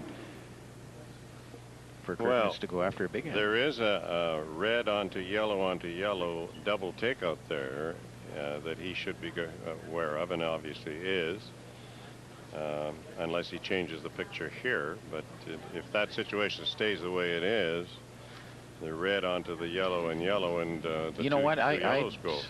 I'd contemplate bailing out and give up a 1. Yeah. Because if you do something wrong here, you could give up a 3 or 4. That's right. When before you know, like if you give up a 1, you still are 1 up with a hammer. Mm-hmm. Like if you guard that, how does Kirkness get? Kirkness has to make a heck of a shot. See, Renaud's talking about that. Yeah. I would tend to go for the guard. What do you think, Cap? See, if you guard, that's all he can maybe get is 1. If you come down there and try something fancy to get your 1, you may set up a bad angle to give up a 3 or a 4. He could easily set up a bad combination, right? Well, I don't think he can remove the red counter. No, exactly. Yeah, I know. That's what I mean. Yeah. Unless he ticks it through the hole. Is there room to tick it through the hole? I don't think so. No, you'd have to. No. You'd have to graze it. No, I don't think that's what have they called here? It's called a guard. Yeah. Okay. Give up the 1. Well, he's got to get the guard on first. 2 rocks to come on end number 6. It's a 4-2 game. Gagne of St. Anne leading Kirkness of Fort Rouge.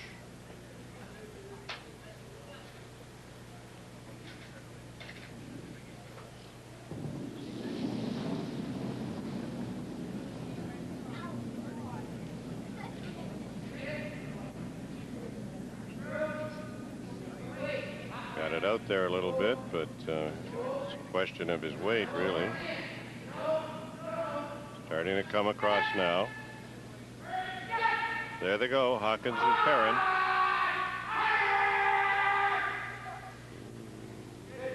He may have left it open a little bit on. Yeah, but what has he got? Off that, with what he's left open. Yeah, what has he got to get more than one here?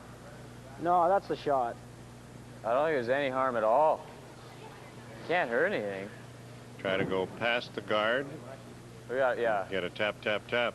Just straight by and hit her back, but it might roll off. Well, this is the only shot I have. So. Right here, Mike. All right, he's going to play the raise back. Same ice as basically the first one, right? Yeah. Well, you got to hit this on a little bit of an angle, right? Well, it's straight back, you got it. But yeah, a hair high side. Yeah. Right here? Well, he's trying to yellow onto red, red onto yellow, yellow onto the other. Yellows spill out to lie 100. Very interesting end. Eh? Wow, it started out with a series of layup shots. But I'll tell you, if he does make this, Renaud could probably run his head through the end of the wall here on this after his first shot, you know, because he had him. Yeah, had a steal the set first up. shot was huge to come in the house. I'm sure he'd be very frustrated with that. Yeah, there were no angles. Kirkness throwing the hammer, trying for a raise back onto the cluster of stones in the house. Hoping to get the two yellows out of there. Looks like he's close. He is very close, but he did not. No, it didn't work out. He left a steal of one. One yellow. How about that? Isn't that wow. Just the way the combination worked, and it hurt him. He had one prior to that. Amazing. And he winds up giving up one and falls behind by a score of 5-2 after 6 ends. We'll be back for the 7th end in just a moment. Boy.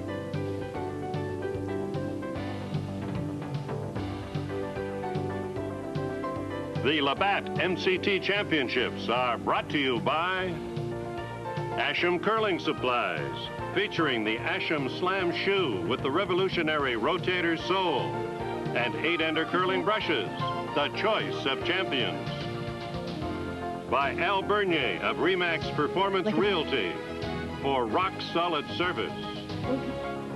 By Southeastern Auto City Insurance Brokers, offering professional service, quality coverage, and competitive premiums to all our valued customers. By Lettingham Pontiac Buick and GMC Penner Chevrolet, your Steinbach GM dealers, full throttle. By G&E Homes, your custom home and condominium builder at 116D Park Road West in Steinbach. By Birch Auto Farm Supply, the only locally owned and operated auto parts store in southeast Manitoba, 30 years in the business. By the Sane Pharmacy. Pharmacy Sane is a counter care pharmacy prepared to make the difference. By Landmark Mechanical Limited, a 3rd generation of plumbing and heating professionals. And by Barkman Concrete. Enjoy the timeless elegance of old world charm with a Barkman concrete patio. Curlers getting ready for end number 7 here at the St. Anne Curling Club. The men's final of the Labatt MCT Championship for 2005. Sharon Thiessen-Woods has provided us again with the percentage story through 6 ends, and A.J. Girardin is curling at 92% at this point. He is the leading curler on the ice tonight. Ross McFadden at 77%, Mike McEwen at 71, James Kirkness 71, and at 78% the team. For Team Gagne, Hawkins is at 81%, Hub Perrin at 85%, both of them up. And Chris Succi now up to 75%. Renaud Gagne is at 81%, and his team is at 81%, and he enjoys a 3-point lead on the scoreboard along with that percentage advantage. But a couple of bad breaks have hurt James Kirkness here tonight and have put him down by 3 points as they go to the 7th end. Had a couple of good shots. We look back to the 5th end in which The Gagne team took a 2-point advantage. Chris Succi making a great triple, and then in that last end, Renaud let them off the hook by sliding in on a guard. And with James lying one, they didn't see how they could hurt themselves by playing the run back. But often when you play run backs, there's always ways you can hurt yourself. And unfortunately for James, you never know how they're going to go sometimes. Yeah.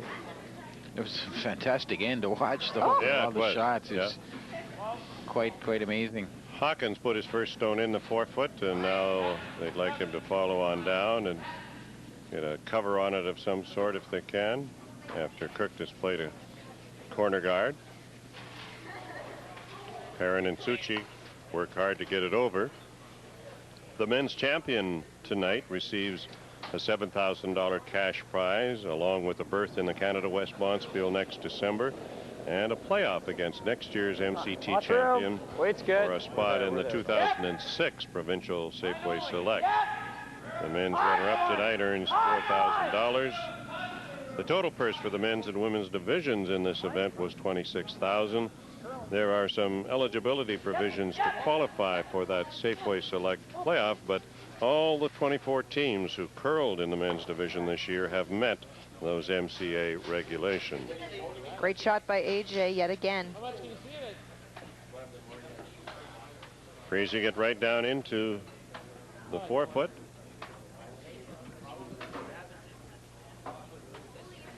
And the call here from Gagne is for Perrin to follow it in. Try to get a corner freeze or something comparable. Boy, their draws have been phenomenal lately. They've been very, in the last very few good. hands here. Just both teams. Room! Line's real nice, just for a wait. We're losing line a bit. We want to get on this corner. Hard, yep. Hold down. Nice shot, Huff. Good shot, Huff. Very nice shot. 3 stones, and we've had some outstanding layup shots in the last 2 ends.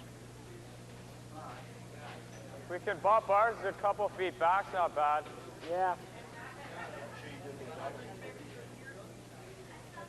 I'm sure Kathy and Don, before the advent of the free guard zone rule, we would not see this kind of play by the Gagne team at this stage with a 3-up lead.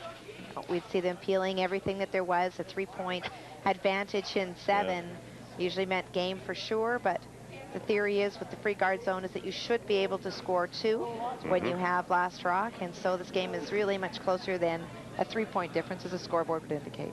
Well, we wouldn't have seen any of the way the ends built up last end. They wouldn't have seen that either. So it's just changed the game dramatically, and all for the good. McFadden coming down and gets a little tap. Changes the angle somewhat. So here we go again. So you got to be careful on this, but they both let each other off the hook a bit last end, though.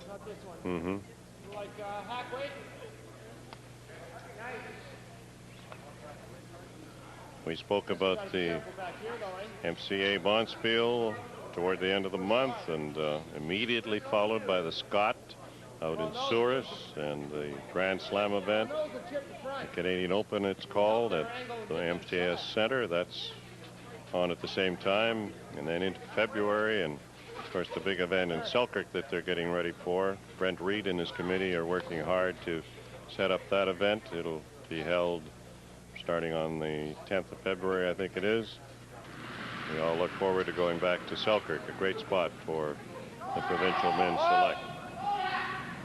Up Perrin now on the out turn.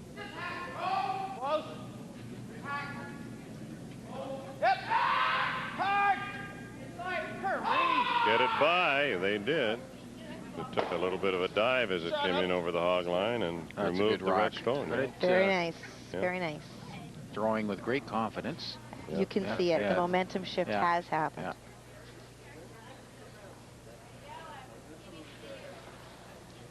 What now, James? Well, if you could ever make this.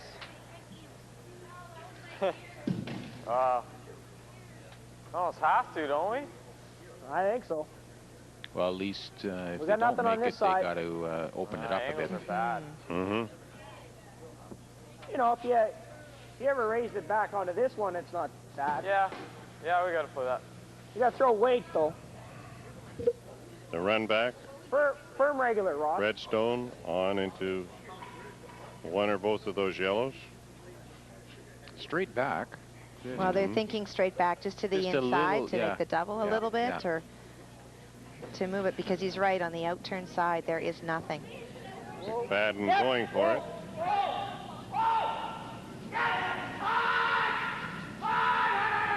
Too much. Yep. Cut just a shade too much, and that's even worse now. Yeah, because no, he he's staggers it a bit. He's really. Yeah, that's what fouled you up want. that If you're not going to side. make it, get rid of it. You Yeah, know, that's one or the other. throw it either really great or poorly. You know. As a coach, that's not a great tool. No, However, exactly. But you want to poorly enough that you get rid of the guard at least. Curling drives you there's crazy. no way Claire Doesn't it? taught you that. There's Doesn't no curling way. drive you crazy? Yeah. No, if you, well, that one, everybody's so close to making the perfect shot, but then you make it even worse by being so close. So you might as well have thrown it poorly.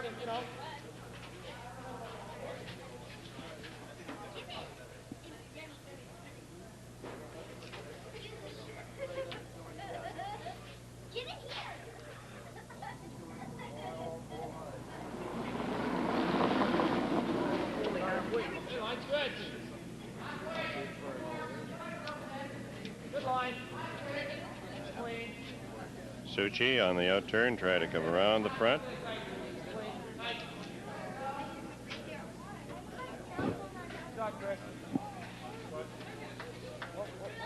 Another fine rock. Yeah. Good guard. You got to try to run this in here, eh? This one? No, this one. If you ever clip that and through. How does that help? Well, I got. Are we shot? No. For sure? Yeah. Did you look at it? Yeah. Yeah. You have to have a, you have to have Little a doubt shot there. too.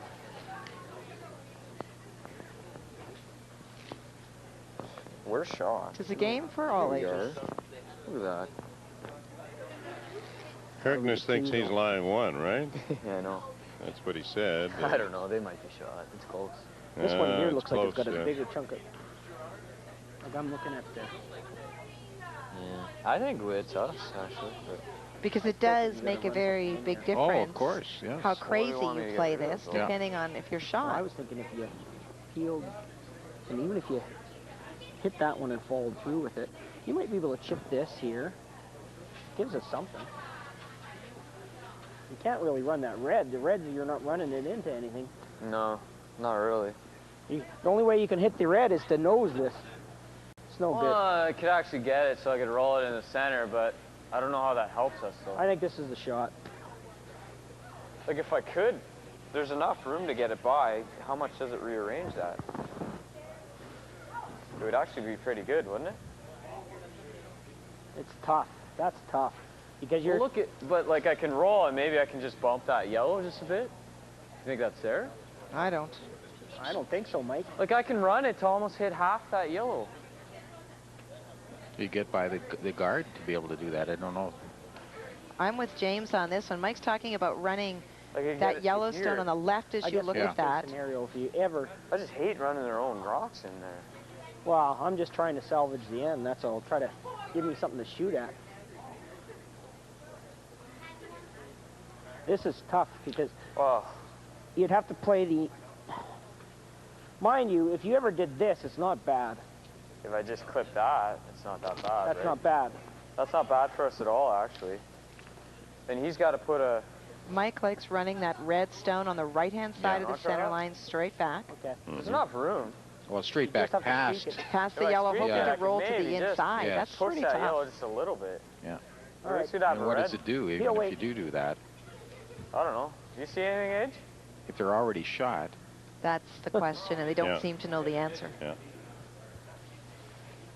well, it's a good thing you're right about no time clocks on this one. Wow. You like running a yellow back, though. Yeah? You want to run a yellow? And you may raise that point in the game yesterday. I did, and And, well, James's team, if you remember last year, Don, in the game Yeah, that we well, did, yeah. James Run was that down to yellow. seconds on the Yeah, spot exactly. I many still kind of times. like those yellows. Yeah. And you it, can see why. And it forces you into making snap decisions. I just don't see running those yellows helping much. Well,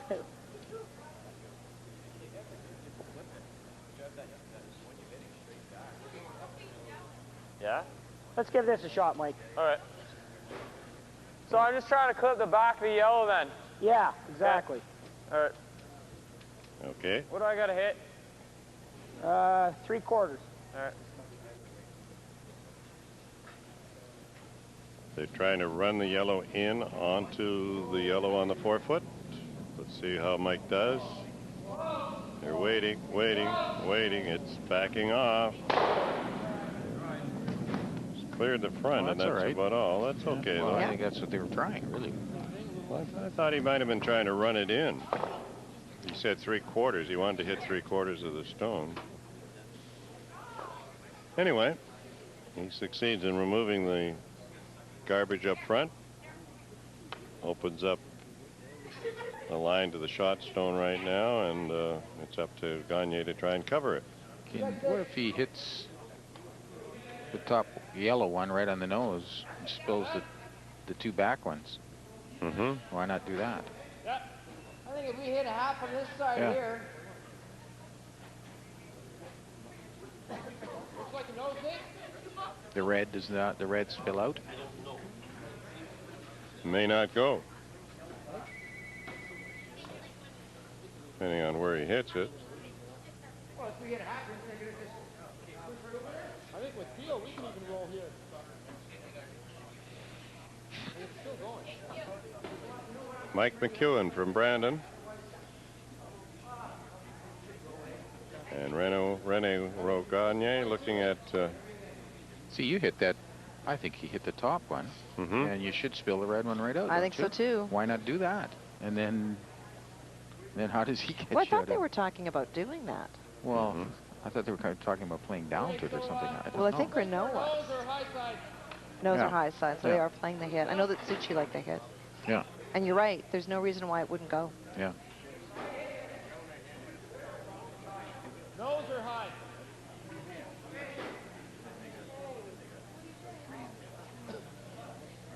Well, Suchi has talked it over with Perrin and with Hawkins and explained what he wants to do. Let's see if he can execute. Yep. High. Hurry.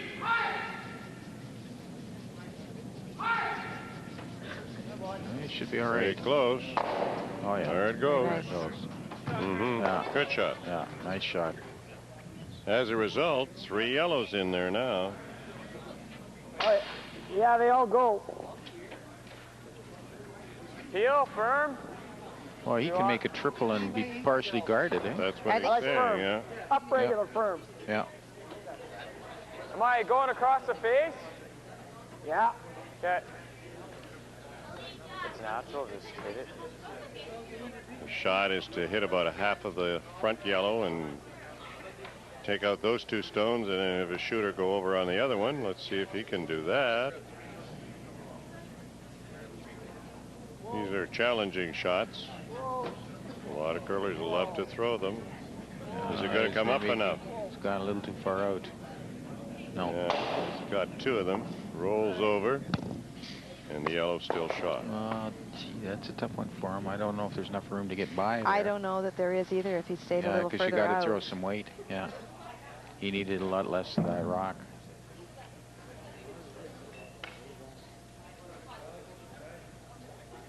Draw for second shot to the back 4. Is Yeah. For sure. one shot that could be played.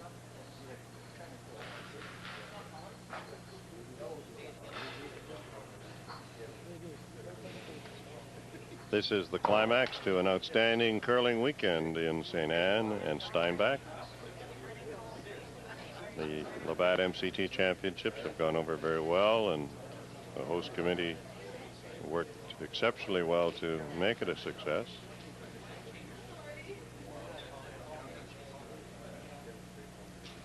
St. Anne Curling Club has had the Manitoba Senior Women's Championship here.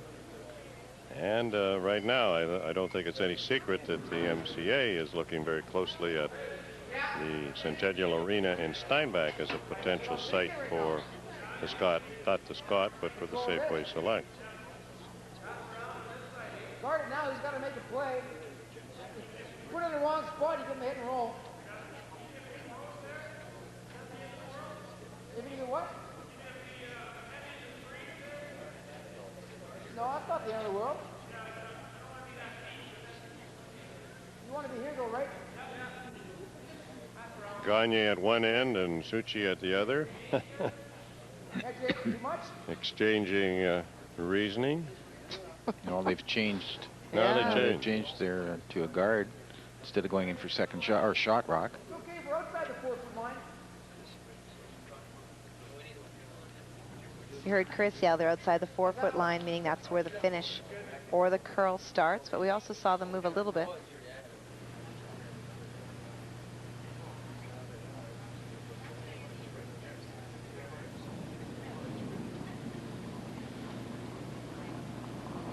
Go tight line!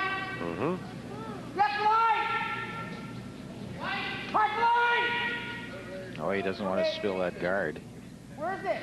No, he's got weight. Oh, yep! Whoa! No. No, they're caught.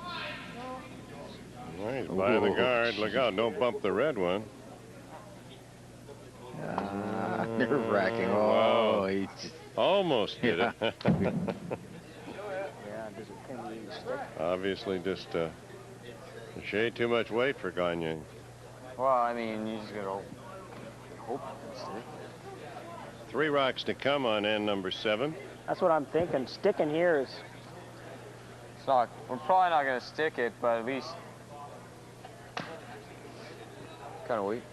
I was thinking like bumper. Are we trying to stick it? well, these are tough shots. Yes, you know, they are because very you tough just shots. get a little Is it outside, gonna they're gone. matter You get a even little if we inside, did they're stick it gone. here? Does Yeah. that help us? You know, it's just go ahead. You wanna They're go tough. spider at it? I mean, the only thing it helps is he won't play the run then. This is where you need the flawless delivery and release. You do. Yeah, he probably might play the run, or he could always just... I mean, if we do hang it, he won't play the run. I don't think he will.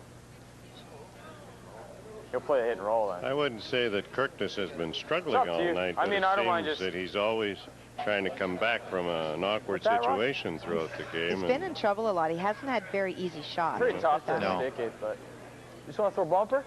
Well, that last one he threw in the last end Yeah. came within an eyelash of making a Yes. phenomenal shot. Like, I mean, the fine line there is Very slight. a millimeter, you know, and Yeah. you're going, well, what can you do? You know, you play that style of game and guns blazing all the time, you're bound to get hit once. in a while. Okay, bumper weight, Mike.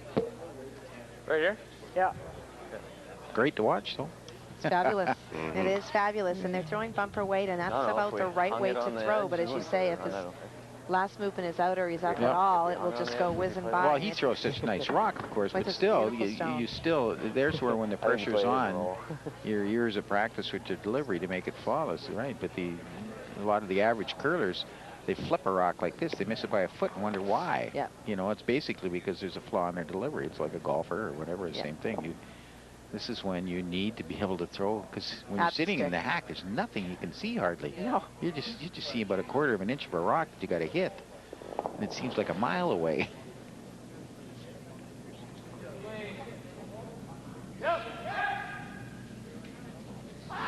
They're working hard as it comes to the hog line. Is he going to get by the front? Yes, he He's does. close. He Look at going to this. get by the next one? Yes, he does. And he gets the yellow. But that's a great That's still shot. a That great is shot. a I'm super with you. shot. Sure. You know, like That's just, a very tough shot. yeah, Peeled it out of there. yeah, great shot. Very, very difficult. So now all Gagne has is maybe the run back, or he's looking at a draw, I think. That was a key shot for this game. To keep, He's now got a potential to get a deuce, because where does Renaud go here now? He's got to play the race back. Are they still up? Yeah. If he simply tries to draw around, he could set up an But easy the raise, two. he's raising a red, though. If he raises it back and it doesn't stick right, and I mean, Yeah. he still gives Kirkness a shot for his deuce, Yes. no matter what. Yes. That's true.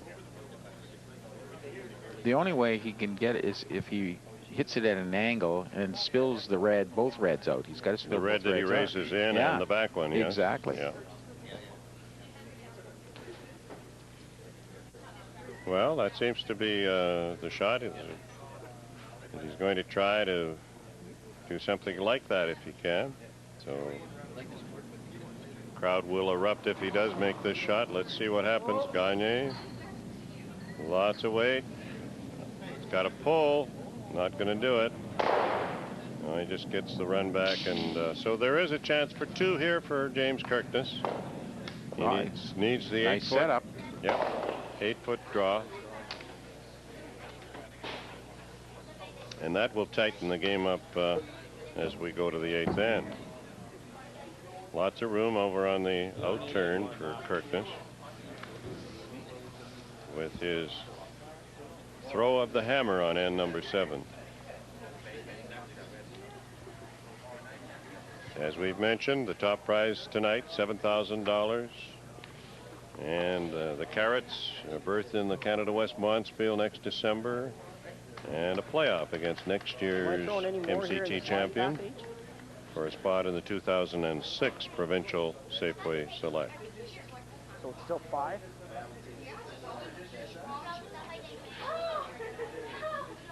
Okay, James, there it is. 8-foot draw needed. Looks like it's here. Looks like, wow, it's easy. We're outside. That's where he let the sweepers do it alone.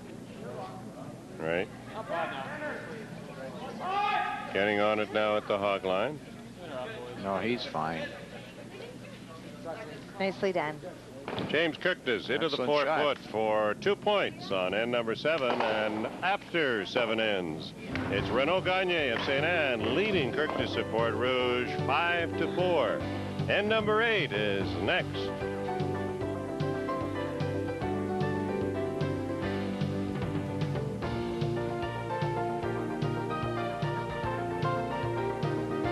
The Labatt MCT Championships are brought to you by Labatt Breweries, Manitoba.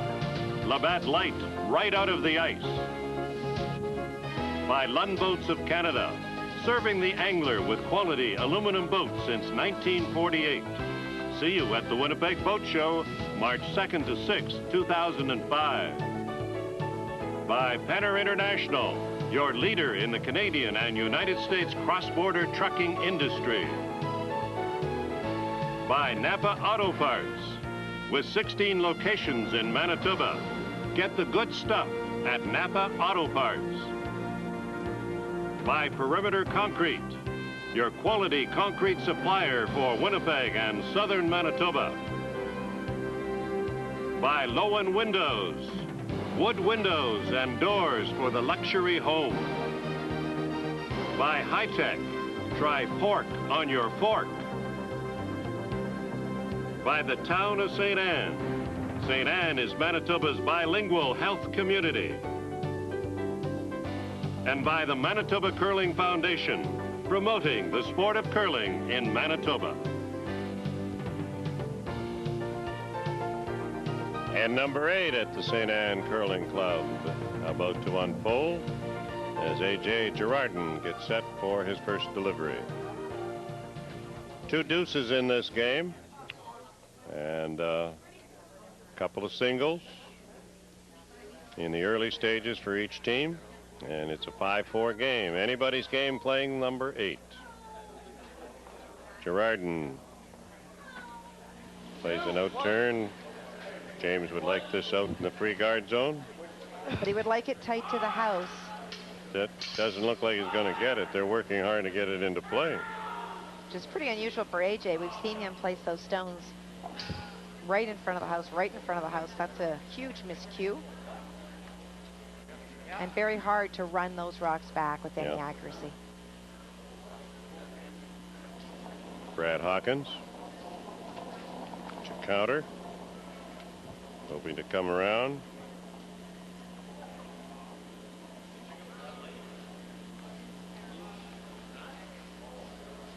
Suchi and Perrin watching closely.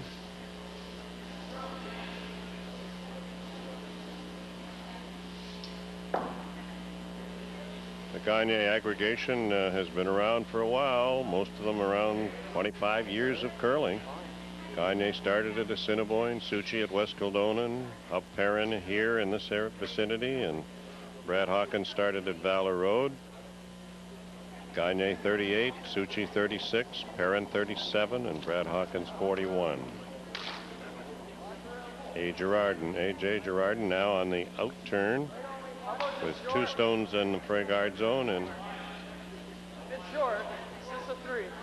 this looks like a third one coming in here. Well, for James, he did call a guard. What they're looking for is to utilize that free guard zone and try to steal here in 8. Even though they did take that deuce last end, they do still trail, and in the 8th end, you love to be able to take points.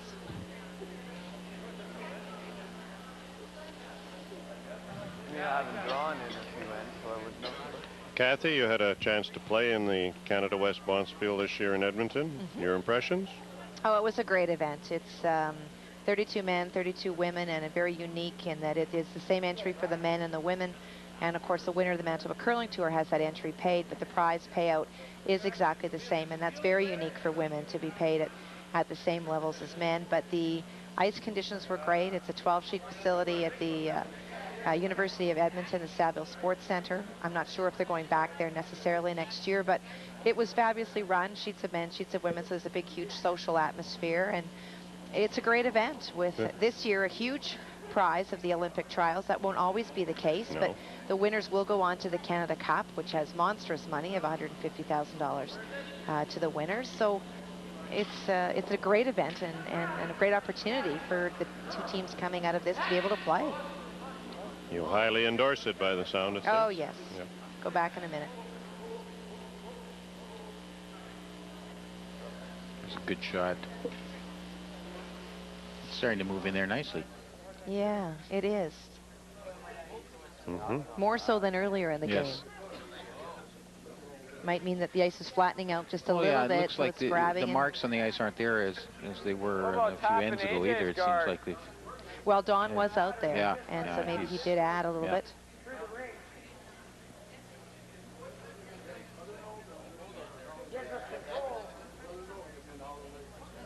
He's gonna start riding stuff anyways. No, I don't like that. Okay. What? He's just gonna start running stuff, though. You could play a tap into here. I kind of like that, but... All right.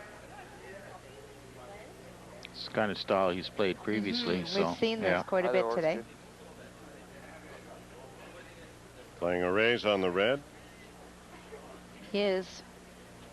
For James, he does not want to give up 2 in this end, and yet he's reluctant to start to run guards, trailing so late in the game. And so asking Ross to tap that stone in, hoping that in the process of doing that, he opens up access to the yellow stone in the 8th. A pretty good looking weight here. You can expose the yellow, it's not bad off the other yellow. Just doesn't want to tap the other yellow. Tapped it the wrong way. Pushed the yellow in. That's not... He's still got his rocks out front a bit, so it's not all that bad. Yellow is open for a hit and roll. That's the shot stone. And Gagne will think about that.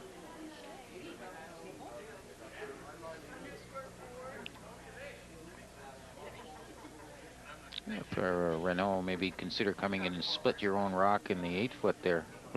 Yeah. Tap it over, and that's it. Yeah. Get it to split them between the 2 guards. Yeah, good shot.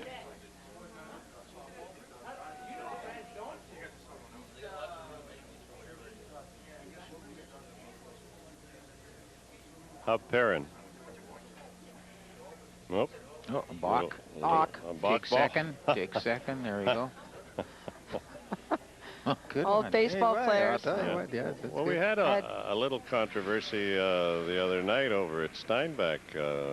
Nothing like, it wasn't what we just saw now, but one of the curlers, one of the lady curlers stumbled as she was starting her backswing, and she came forward, released the stone as she kind of fell, and her sweepers who were tight in beside her in the hack, stopped the rock before it went across the hog line. Ooh. The hog line or the tee line? I'm sorry, the tee line. Oh, yeah. The tee line. And they stopped it. And, of course, the question was, is that legal or was that a delivered stone? And we had to check on it with the MCA. Bill Beal, the technical director, confirmed that the rule was changed about a year ago after David Nedewin had been flagged for that in the Brier, which the rule used to state that you had to hang on to the stone in your hand and then throw it backwards, literally. Yeah, and hold it back and before, don't let it go over the tee line. But now the rule has been liberalized, shall we say, by saying that as long as the stone is stopped by whatever means, and your team can do it, which the girls did, and they did the proper and correct ruling over at Steinbach in that instance. There is a jam on the back. Not quite what they were looking for. Well, I got the inside roll. Yeah. Second shot. The most interesting thing about that story, Bob, is, and I don't discredit curlers by saying this, I would apply this across a lot of sports, is I don't think that many athletes keep up with rule books as rules change. You see that in golf all the time, that they're going to the rule book, and I think that one of the obligations you have in competing at a pretty high level is to know, because what a smart move on the play of the team to stop that stone. They may have done it instinctively, though. Yes, they may not have been brilliant, although the fact doing. that they were women, I'm going with the brilliance theory. I see. And you expect me to get into any sort of conversation? Not a chance. You can't suck me in. I'm far too experienced to get into that kind of... Oh, no. You're on your own. Bob, you may want to take a shot. It was the correct move, regardless. Yeah, exactly. Couldn't agree with you more. Up Perrin. Out turn. Hit. Doing it tight to that center guard. They wait on it. Is it going to come up enough? Nice control weight on this thing. If it moves at all, he's got it. Is he going to get it out of there? Suchi? That's a nice shot. Moves it back far enough to be third shot, I would say. I would say third. Yeah.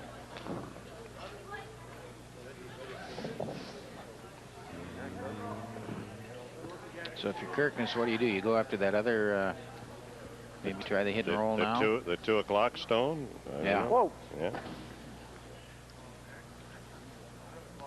Either the freeze or a little tap and roll behind the centers. I kind of like the tap and roll behind the center. Yeah. Another shot you could play is this.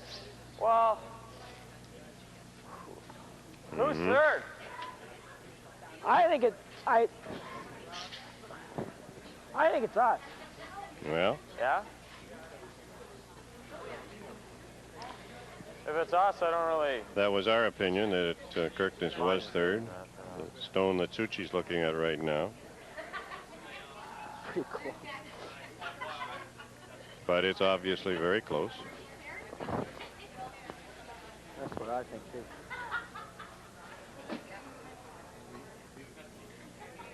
The only reason I was thinking this shot here is... Geez, that's close.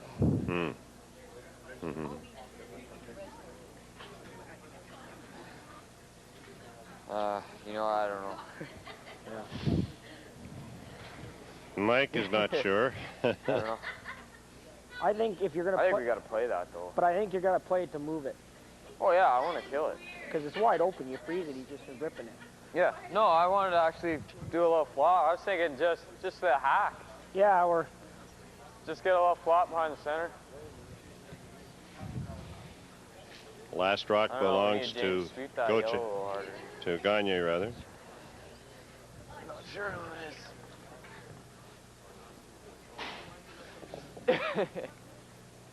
Yeah, like just to the half, just through? Yeah. Okay. Not gonna overthrow this.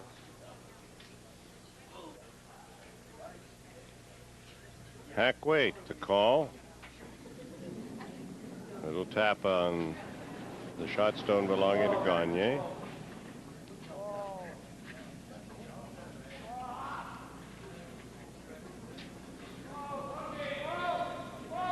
Not much weight on this stone. Not moving. Oh, here it goes. Started to move a little bit. Inside. There it goes. Looking for a little tap and roll. You'll get the tap and a little roll. It is straight. Oh, boy. And that one seemed to grab up about the hog line. Yeah. Well, he said he wanted hack weight, and he didn't quite have it. I think it's starting to fudge a little bit down the center. That sliding path is worn down. Mm-hmm. We've had everybody look at those two rocks. Yeah, everybody, and except our cameraman. He stayed off it. He's at longer range.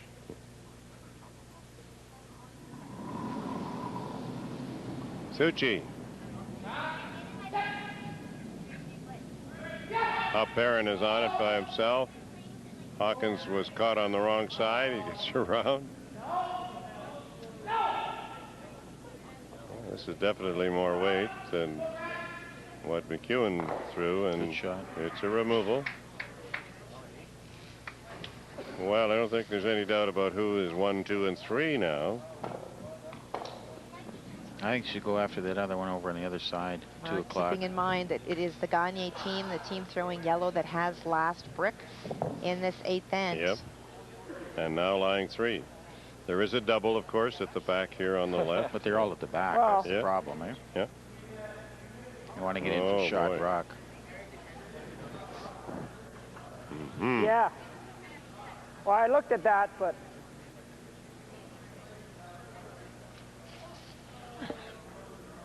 we got to make a decision here. If we're going for steal, then we draw.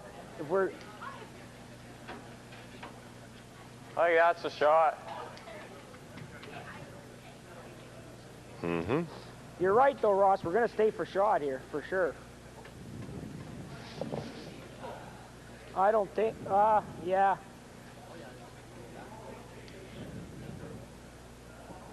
Yeah, but I think I would like to throw firm on it in case he does make that. I don't mind it. Firm weight. Where am I going to hit it? Well, anywhere from, well, 3/4. Okay.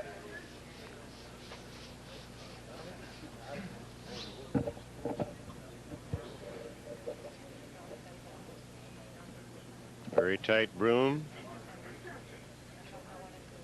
Out-turn hit.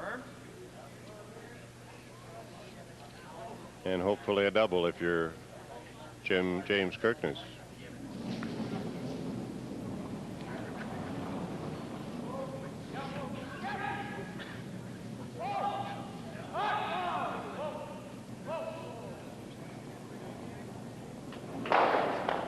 Okay. Got the double and is in behind the corner guard. If not fully, certainly mostly covered. No, just tap it out. Just tap it out. Well, it's No, that's half. pretty nicely guarded in a way. Maybe about a Chris yelling quarter down, he of it. can see about a third. Yeah, I would have thought a third, quarter. Well, what do you want? This is a shot they haven't done, though. They haven't. I was just going to say, we haven't seen anything Yeah. to the wings other than a corner guard. Coming in here, so you're not 100% sure how this thing's going to take off on you, or if it is indeed. I gather they're playing just bump back. Yeah, hack. very quiet.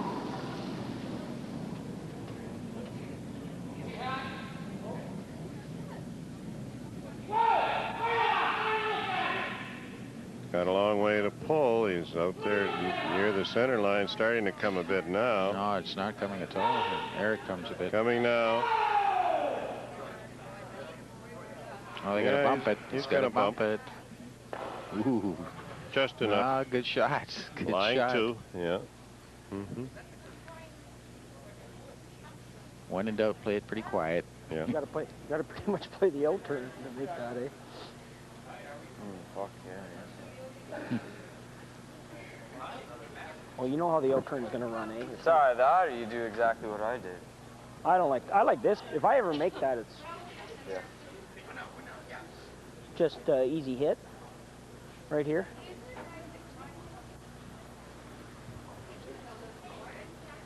Kirkness trying for hit and roll toward the center line.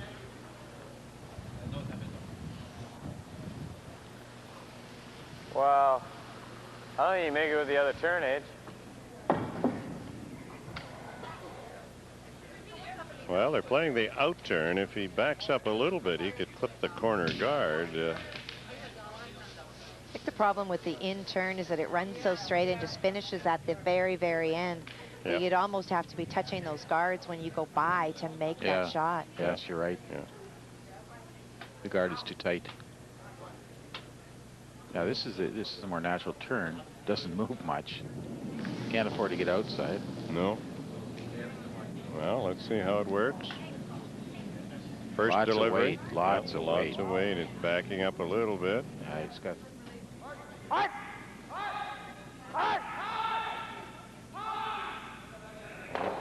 Try to play the roll the other way. An option B there. Yes. Yeah. Well, he got a little movement to the left. Yeah, but he was trying to move to the right. Yeah. Way too much weight. Yes, he said he was going to throw very easy, and that certainly was not. He had. Does he force Gagne to use the other turn now? Yeah, that's a good point. Yes.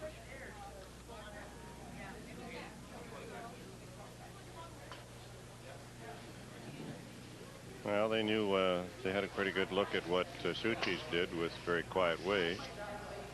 And that's what he's pointing to the back line, more or less, saying that's where I was. I didn't have much.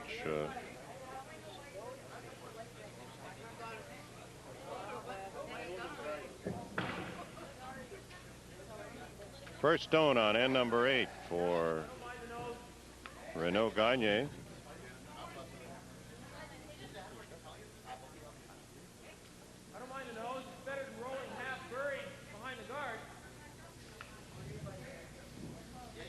The Gagne team has sponsorship from Lawn Clinic, which happens to be the company co-owned by Chris Suchi, and Richer Mohawk, service station owned by Hub Parent.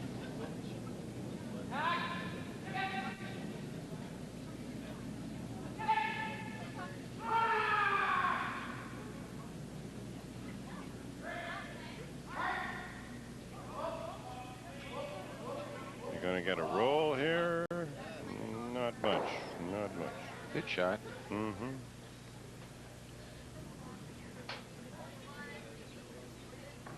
Tough to get that roll. Well, they're kingdom for that roll. They've been playing that every time they've come this way, and they have never, ever been able to do it. Nobody's made it yet. There's almost like a little trench down there. Yeah. The rocks Well, either turn. with both turns, yes. Well, I thought I threw that. I thought I hit the broom on the last one. Yeah. Too much That weight, was though. close to normal, though, And I think, it kind of got a flop this way. Wow. Yeah, he could make that, too. Actually, he can roll either way and get shot. All right. The worst thing you can do is hit the kind of nose. normal last time. I think it was a little up, Age. Well, he sure, Right there? sure doesn't want to get that, knock the red one out at the back. I don't think that brings into the picture, perhaps. Yeah, but he's got to come across the face of that rock a lot before that'll happen. Yes, he does. Yeah.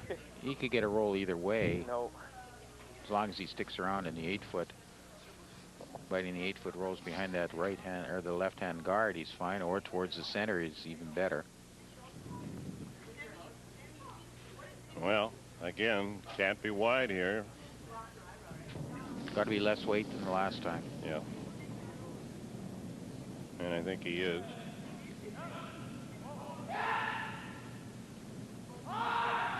Gotta hurry.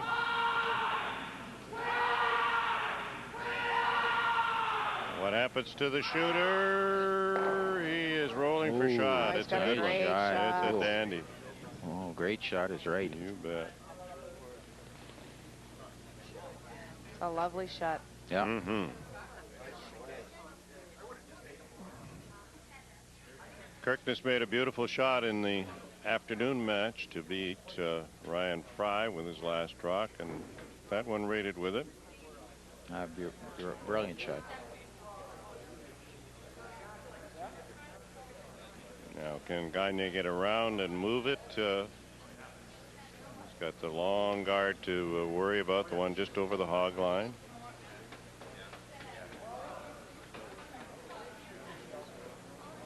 A little tap is what they're indicating. Hack weight is what Suchi says, and you're okay. And Well, that, you got to be careful too. Well, yeah. I guess there is to get his deuce. To get a deuce, he has to move it back into the 12. Gets a little outside, too much weight, goes slide by and get a steal too. So he's got to be very careful, that's very right. careful. This is the hammer on end number 8.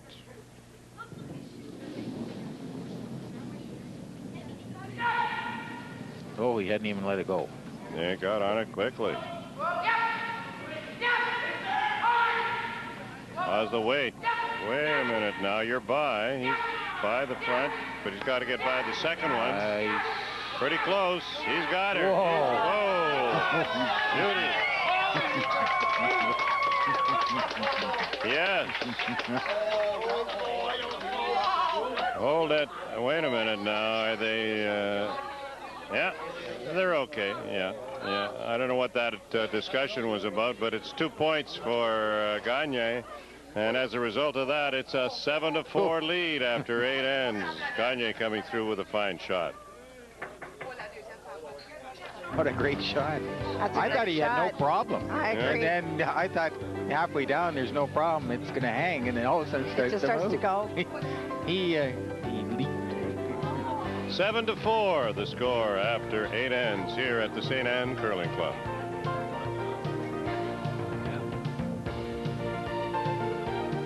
The Labatt MCT Championships are brought to you by Asham Curling Supplies, featuring the Asham Slam Shoe with the revolutionary rotator sole, and 8-ender curling brushes, the choice of champions. By Al Bernier of Remax Performance Realty for rock-solid service. By Southeastern Auto City Insurance Brokers, offering professional service, quality coverage, and competitive premiums to all our valued customers. By Lettingham Pontiac Buick and GMC Penner Chevrolet, your Steinbach GM dealers. Full throttle. By G&E Homes, your custom home and condominium builder at 116D Park Road West in Steinbach. By Birch Auto Farm Supply, the only locally owned and operated auto parts store in Southeast Manitoba, 30 years in the business. By the Sane Pharmacy. Pharmacy Sane is a counter care pharmacy prepared to make the difference. By Landmark Mechanical Limited, a third generation of plumbing and heating professionals. And by Barkman Concrete. Enjoy the timeless elegance of old world charm with a Barkman Concrete patio. Through 8 ends here at the St. Anne Curling Club tonight. The following percentages: A.J. Girardin is the leading shooter on the ice at 94%. And most of his shots, of course, have been draws. At second, Ross McFadden for Team Kirkness is at 69%. He slipped a little bit the last 2 ends. Mike McEwen is at 77. He's up. James Kirkness is up also at 77. And Team Kirkness, 79% tonight. In contrast, Brad Hawkins from Team Gagne at the lead position, 84%. He's up a bit. Hub Perrin up a bit at 88%. Chris Suchi at 80%. Renaud Gagne slipped a bit to 75, and the team is 82%. So Gagne at 82, and Kirkness' team at 79 through 8 ends. Not bad curling, but certainly this game changed somewhat in the 8th end, and seemed to swing with momentum going in Gagne's favor, and now his team has a 3-point lead. Well, 2 back-to-back great shots, Bob. We thought that James Kirkness had made the ultimate shot for him, the best that he could have done. And in hindsight, Bob, I guess he rolled a little bit too far. Mm-hmm. Yes, touch too far. If he rolls half a foot less, there is then, no. Well, there's the draw. Yeah, you're right. That's all Renaud can do. But huge kudos to him. He made a fabulous shot. But it didn't look tight until towards the end there. Until it and got by just- the just top got one. by. Chris Suchi, I think he, when leaping in the air, caused a draft enough that it got by there in the vacuum. How's that? How's that for a theory? He was the first to recognize that it did need sweeping. Yeah. He put him on it, you know, maybe near the hog line. And I think he wished it by, and with that vacuum created by the leap. Very exciting, very exciting. 2 points, and came in a very opportune time, of course. And a 3-point lead for Gagne. Well, let's see if Kirkness can come back with 2 ends to play. And for Renaud wanting to minimize rocks, had the first stone thrown through, and for James wanting to use the 4-guard zone, has thrown 2 corner guards. And now for Renaud, it will be about elimination of stones. And this ice, because it is so quick and the house is so fast, is very easy peeling ice, straight and fast. But yet, from Kirkness's point of view, a deuce, he's back in the game. You bet. You bet. Not necessarily having to get a 3, a deuce, he's back in the game. Hop Perrin looking at the broom there by being held by his skipper. Perrin's out turn, trying to peel at least 1 out of there, maybe 2. Just 1. So Gagne goes to the defensive mode after the first 4 rocks have been played. Kirkness calls on Ross McFadden to come back to the same quarter guard position. A reminder that we will be televising the final of the MCA Women's Bonspiel on Sunday, next Sunday at 4:30 out of the Heather Curling Club. The Asham Eder Trophy Final. 30 teams playing for that trophy for one thing, but certainly playing for the final spot, number 16 in the Scott Tournament of Hearts in Souris later this month. Perrin will try for another peel.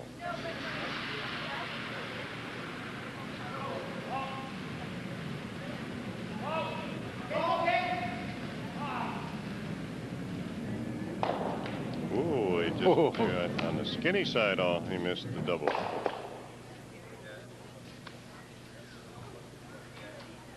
Got it over very close to the boards. Hey, get yours farther over. I'll try to get it wider, eh? Yeah.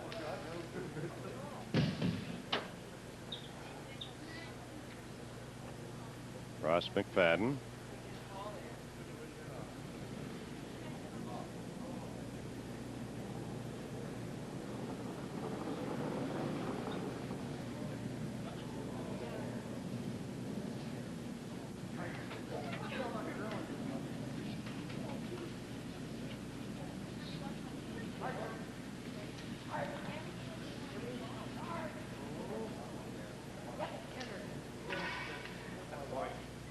Well, he has them lined up nicely.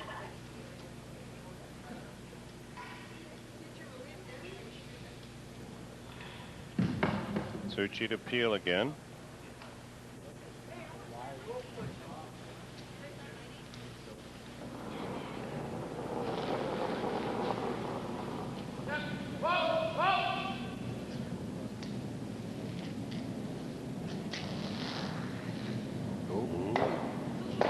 Oh. Didn't quite get the double peel. If you missed last night's telecast, Brandon's Liza Park won the women's championship here for this season, beating Ainsley Champaign 5-3 in the women's final. Barb Spencer and Patty Burtnick were losing semifinalists. Ryan Fry and Murray Warren lost in the men's quarterfinals. Dave Bomer and Chris Galbraith in the men's semifinals. I'll put it the other way. Fry and Warren won this morning over Bomer and Galbraith. Yep. Hard.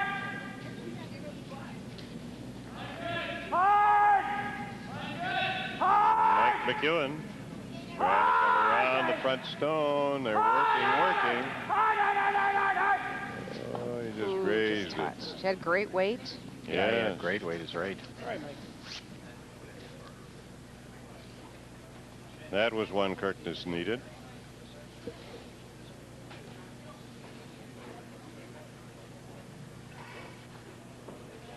So Gagne will go after the stone in the house. It'll be right on the tee line. Maybe get hit and roll.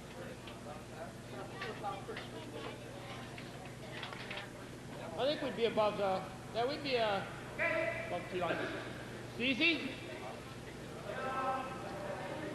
Okay. Okay. Now Chris missed a stone over here a little bit earlier tonight. By being First a little stand. bit, yeah, First stand, just underthrew it a little bit. A little underweight, but he isn't underweight with this one.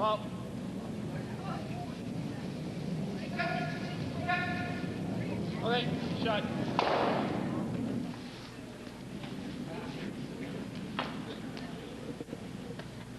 Kirkness will call on McEwen to try the same draw and this time get by. About the same ice? Yep. Okay.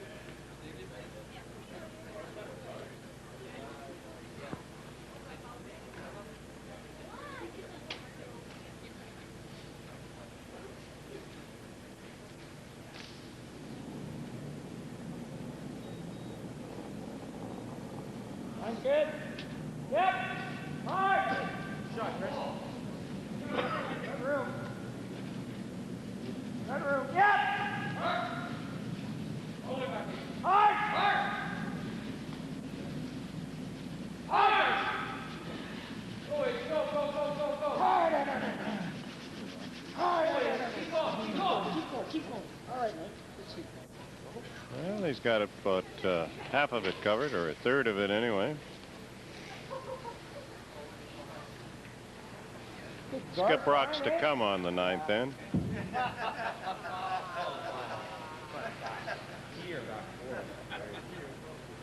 Gagne coming down to the home end to throw. And you see the picture on end number 9. Hey. Okay. You heard the call from Renaud from the hack. You can see about half. Yep. Unfortunately for Mike McEwen, by ticking that guard over, it becomes a different spot on the ice, and it doesn't finish as good there. He had great weight twice.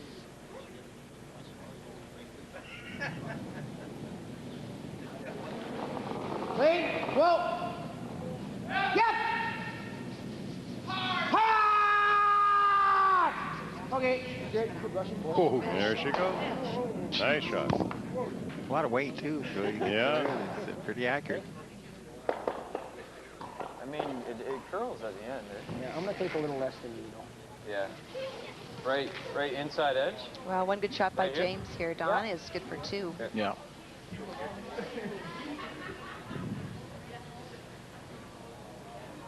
Gagne in a commanding position, leading by 3 as they play the 9th.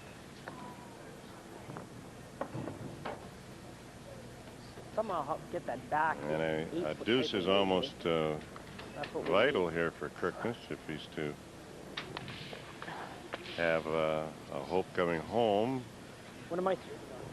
He gets 1, I wouldn't think much of his chances, but you never know.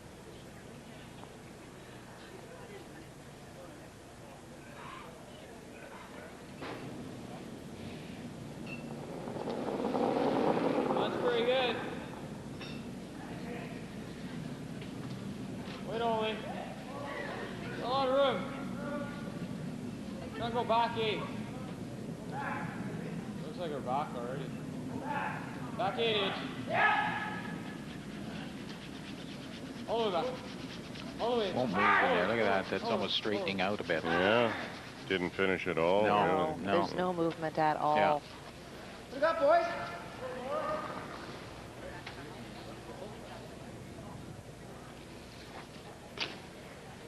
Gagne will play roughly the same line. Same weight would do the job.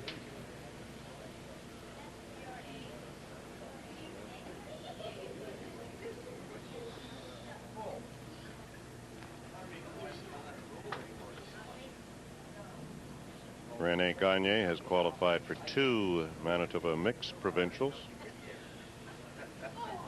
with a pair of sisters playing for him, Susan Balea and Janice Blair, and his brother Joel at second. And here is Renaud now with the heel attempt on the Kirkness counter at the back. Backing up a little bit. Lots of room going by the guard. Has he got a corner of it? Yes, he does. Nice shot. Good shot. Very comfortable with that heavy weight there. Very, He throws very very. well. Yeah, a little bit like Dave Vollmer, the way he delivers that rock with the hits. Is that front stone in, Don? You, I don't know, actually. didn't see whether it... I don't like drawing through that board again. Yes. Either that or I draw 4 foot over here, but we're taking a different path, eh? Yeah. Easy hit. Must be in. They're playing an easy hit at this. Yeah.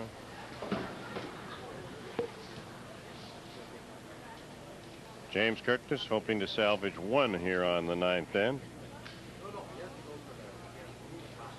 3 You down. can see from that angle that that top stone definitely is in the house. So his choices were to draw or to play the hit, and he just said he doesn't feel like drawing the other side. Said he didn't like drawing on the out turn. That's the place where he just threw a stone, so he's going to play a quiet hit. McEwen holding the broom right down the middle of the stone.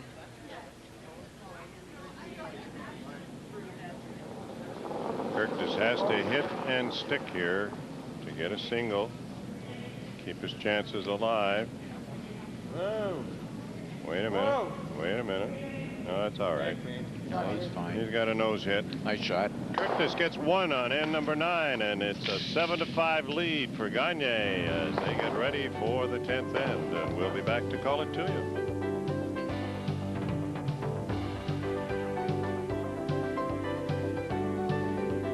The Labatt MCT Championships are brought to you by Labatt Breweries, Manitoba. Labatt Light, right out of the ice.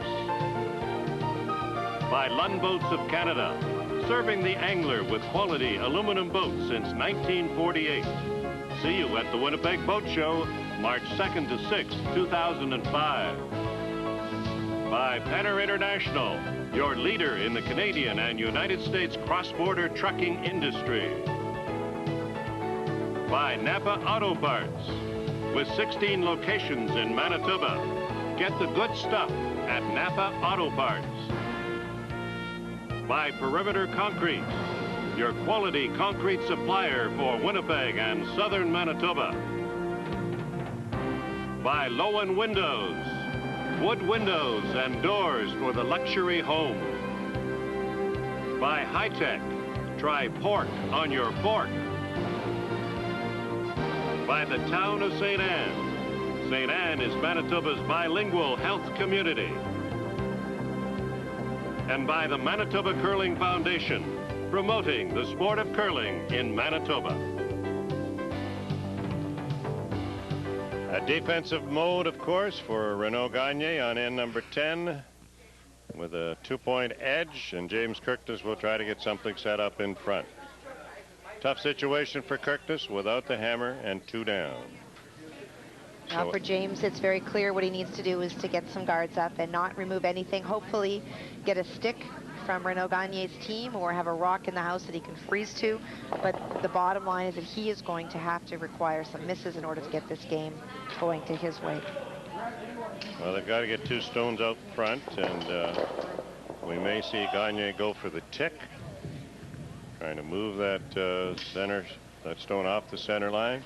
Or he may just throw it through. And that's what he's going to do. He's going to not even try to. Yeah.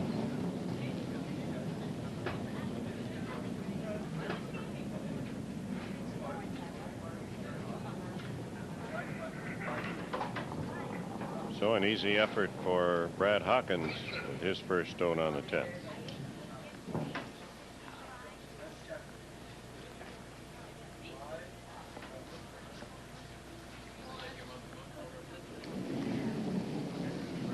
Girardin will try to put another stone in the free guard zone if he can. Try to get a front going here. Before Gagne has a chance to start peeling.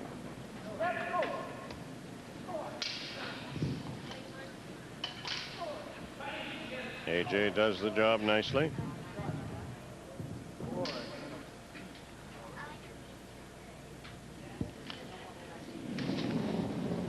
And no problem for Gagne. He says, we'll just ignore it. Throw it through.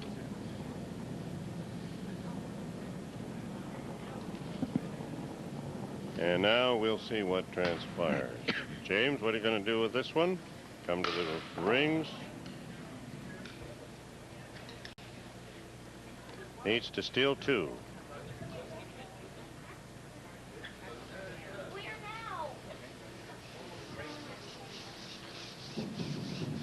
And he might as well, Bob, because he's got those 2 guards up already. He knows for sure that Renaud is going to start to remove them. Yep. And by throwing another guard, it just makes the opportunities for a double stronger. Sure. So if he's able to get one in and then let Renaud do his stuff and guard and hope for a break and see if he can put another one in.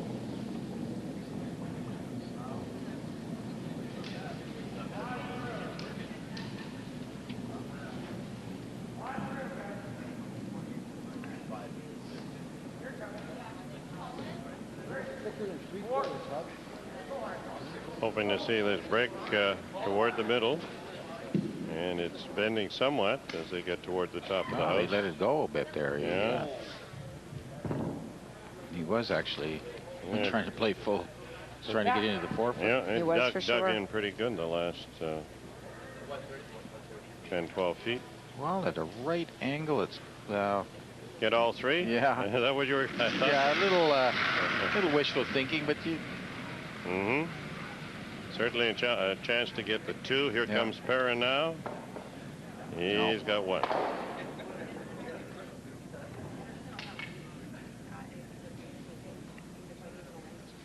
The peeling process is on for the St. Anne team.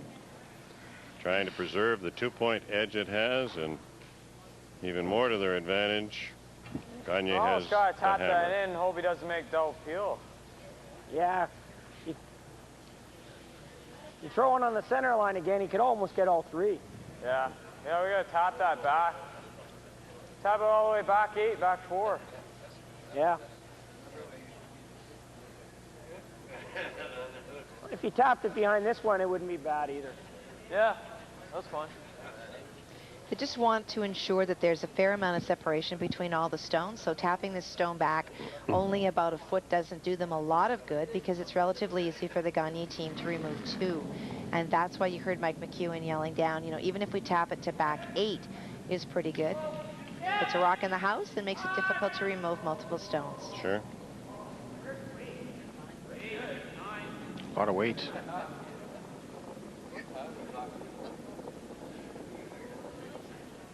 He tapped it back all right, well back.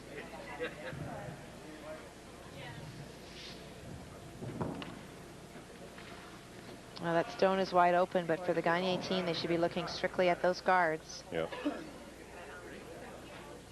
And you should do exactly what he's doing now. Go for the front one. Chances of peeling them both out of there. Here is Perrin.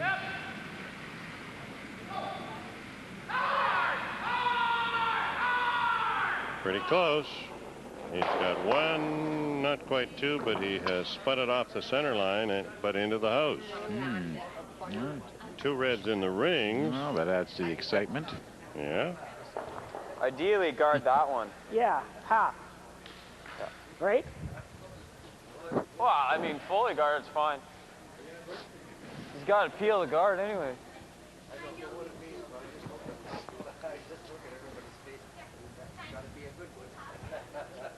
Kirkness with 2 in the rings makes this a little bit interesting at this point in the end. Yeah, just center guard, whatever, it's fine. Yeah, like just on this side of the center.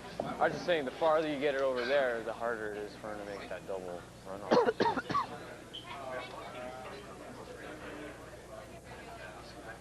24-year-old Mike McEwen throwing the out turn. Looking for a guard out front on the back stone.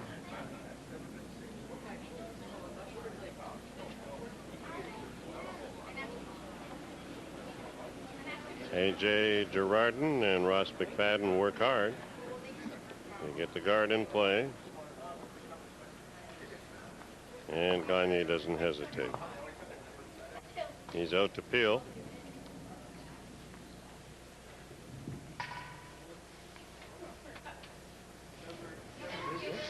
A difference of $3,000 here tonight in terms of cash, plus the other carrots. $7,000 to the winner, $4,000 to the runner-up.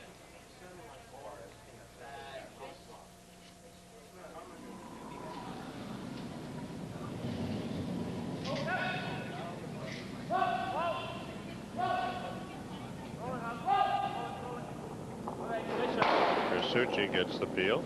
Oh, close. Yeah, not far away.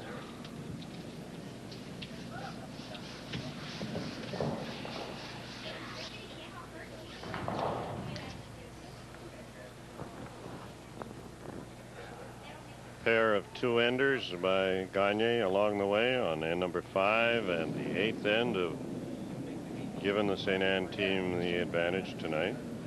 A little more. Easy, guys. Come on. They haven't made too many mistakes.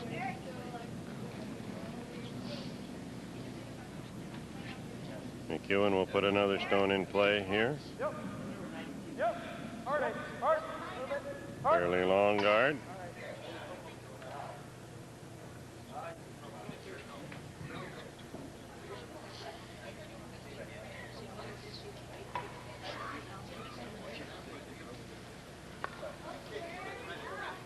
He looks over the angle again for a possible double. Chris Suchi in the hack.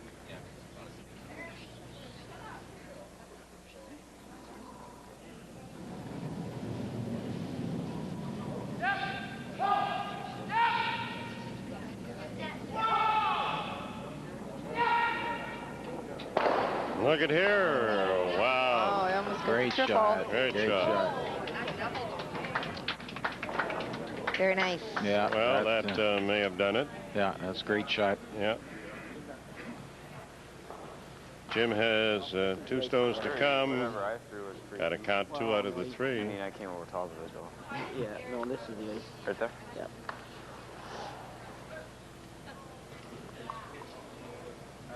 Huh? We invite you to stay with us after the final stones are thrown. Ralph Bagley will interview the 2 skips. Kathy Gauthier will be down at ice level, and we'll have the check presentation and the trophies to the winning team and the runner-up.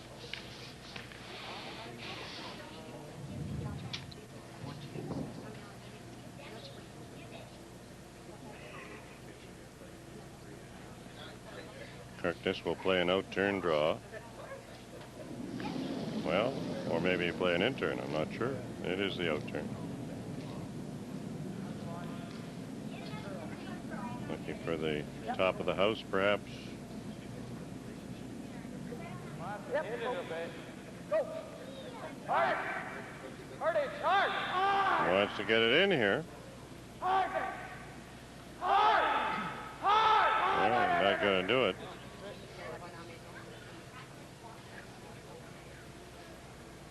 So another peel for Renaud Gagne. I think mostly their concern wasn't even that it would get in the house as much as it would finish moving. Yeah. Renaud took a quick look at that stone that's probably half open and thought rather than playing cute, he'll just eliminate the guard and then have a wide open hit to win. Right. Good call. You agree, Don? Oh, yeah, I guess. you play if the one in the can't- house? No. I mean, you flip it outside and you get yourself into trouble and that kind of stuff. Yeah. I don't know why you play the shot that he just played towards the same shot on this side. Why he played into the house here instead of going to the other side. Yeah. Like it widens your target when you got 2 rocks on the same side of the sheet, you know? Mm-hmm. He may get the back one here or no. Yeah. Yeah. No, he's got a No, look, little see? peel. Whoa, left it in play, but he's opened up the back one, which is the main thing. Well, I think Chris looked like he was maybe calling for the back one. I think at one point Chris decided that maybe they would get the back one. Put that. That's pretty tough. Jeez. I don't know if you can roll your shooter or not. No, because your shooter only go there. You have to hit it right to here. Yeah, we got to try it. The problem is, your shooter's like this, and your shooter only goes to here. You can try it if you want. You'd have to have your shooter pick. What if I... You'd have to have your shooter pick as it comes into it. What if I threw a lot of rotation? The hope is to try to chip that stone on and roll the shooter on. I think that's Possibly get 3 bites out of it, or Well, 2 bites at a stone at the back, and then hope that Gagne hits and rolls out and they get a tie. Well, okay, if I hit a quarter... Well, yeah, if you throw a spinner down the ice... No, not No, but if he throws a spinner down the ice and hits half of it, we might be able to spin it in. And Don, this goes back to the conversation we had yesterday evening about Half the across CC's the position. face? That Half your across ability the to face throw goes lots of tops on a rock, lots of spin. I swear it Something you becomes should have in your handy. arsenal. But you got to do it so often. You can't just pull it out of your inventory just at the last second. And You you got to be comfortable doing it. It makes it very, very difficult. Yeah. I'll try to come up with something. Spinner with like back 8 weight. Can you throw a spinner, James? You got to throw a helicopter down here.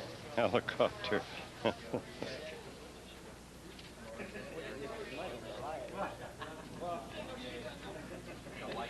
It's an interesting call, and many of you may be thinking, why doesn't he just throw it into the house, lie to, and force Renaud to make the shot? This shows that respect for his opponent, that James figures there's not a chance that Renaud on very straight ice is going to miss a wide open hit, and so his objective of this shot is to lie 3, and then in that case, all of a sudden Renaud has to hit and stick. It's not going to be enough just to hit and remove the stone. But this is a very tough split. Very much so. We're just throwing it here. If the stone was a foot or a foot and a half further to your right. To the yeah, right. Yeah, I that's agree. a big difference, yeah. You got to throw like back 12, But right? he's probably going to run out of rings over there.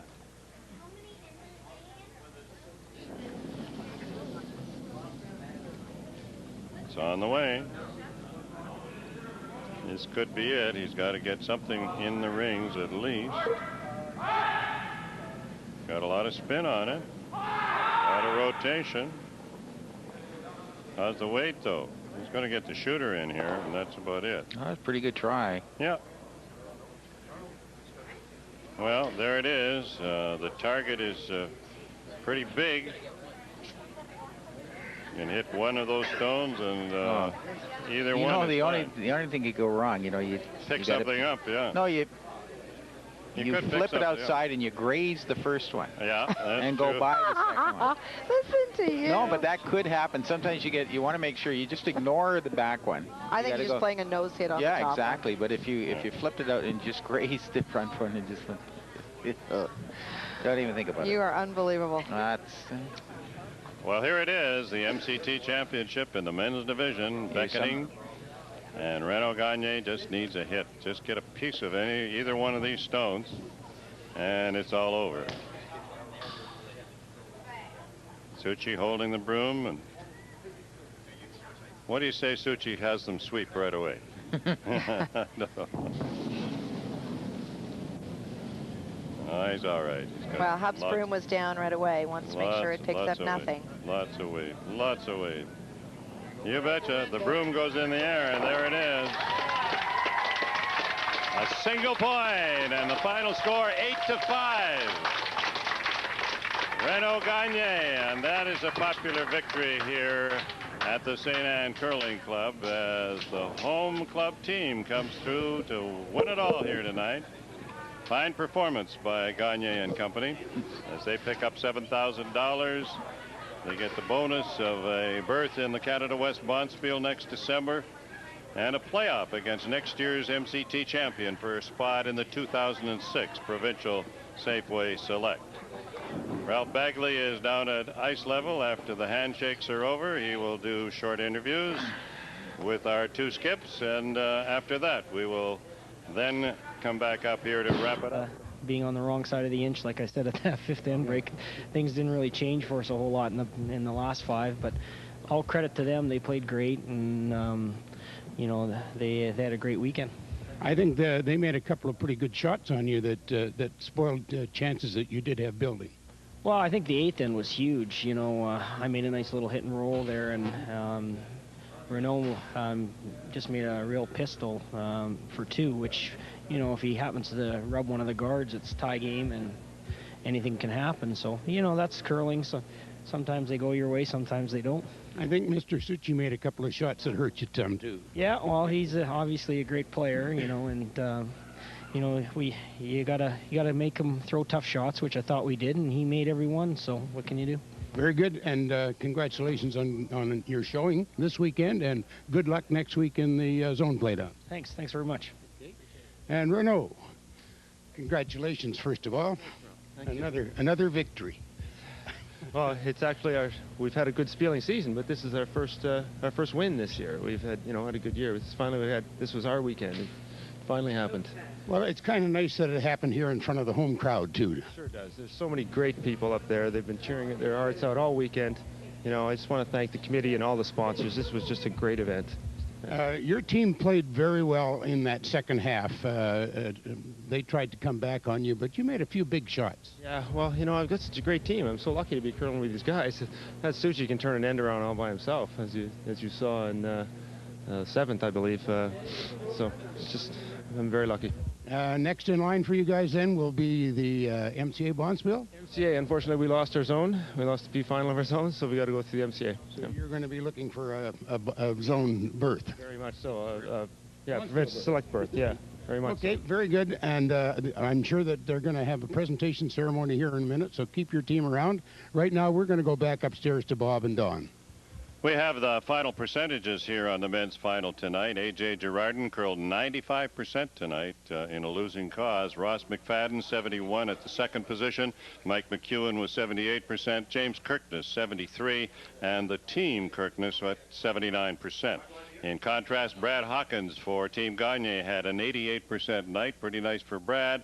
Hub Perrin at 86%. Chris Suchi, 81% tonight. And Renaud Gagne at 76%. And the winning team curled at 83%. That's 4% better than Kirkness. And I guess that's probably indicative of just how the game went on. Well, it actually could have gone either way. And I think the key shot, and they were talking about it in the 8th end when Renaud made that fabulous shot in his last rock. That just got by the second guard there by just a fraction. He hits that. He hits the guard, and it's a tie game. But that was the key shot in the game. Also, there were some great shots by Suchi when he made the triple in the 5th to set things up too. Brilliant game. I enjoyed it thoroughly. It was a great one to call. Both teams played great, and well, I really like with Gagne is he's, you know, we've watched him a bit now, and he's really coming into his own now, maybe, you know, in the later part of his curling career, but he's such a cool customer. And Chris with the intensity at third, that's a heck of a team, you know, and Hub played super. I think there's experience on the team. And but the key is always a skip. Oh, if the skip doesn't have it, if the skip doesn't have it, you don't have a prayer, no matter what. And he showed world-class kind of composure out there. He's got a nice delivery. He throws beautifully. He's got the cool, knows what he's doing. He's comfortable out there. So I expect big things from this team. Okay, we'll see what does happen. We'll be back just to wrap things up in a second or two, but let's go down to ice level where they're standing by for the final presentations. Well, James, I know not the result that you wanted, but certainly good for $4,000. On behalf of the Manitoba Curling Tour, I'd like to present you with this check for $4,000 for your finalists, and a comment on the Manitoba Curling Tour at St. Anne's and Steinbach this weekend. Well, it was just a great event, and a lot of credit should go out to a lot of the local volunteers. The ice was excellent at both clubs, Steinbach and St. Anne here, and you know, the curlers, I hope I speak for all of them. We really appreciate the support and the great ice. Terrific. We wish you tons of luck in zones, and I know that Finkbeiner look forward to covering you at the Select. Okay, thank you very much. I appreciate that. Thanks very much. So while James is working his way out, I'll call in the Renaud Gagne team to come forward and call on Bob Tickner and also Guy Comeau from the two host clubs to present their plaques with them. Of course, the win is worth $7,000, which is a very nice check. It also gives them a berth into the Canada Cup West next year, which is a fabulous event, hopefully winning a Canada Cup berth for $150,000. This goes on and on and on. And, of course, a chance to play off next year for the 2006 berth in the Safeway Select. So congratulations to you, Renaud, first of all. Congratulations, Mr. Sushi. Padana, probably the second with the biggest fan base ever in the world. And of course you, Brad. Gentlemen, if you can present the plaques as well. These are their keeper plaques. And Renaud, would you like to say a few comments about playing in your home club in this final? It was just fantastic. Our first game was at Steinbach. All the rest of our games were here. The people were great. It was just fantastic.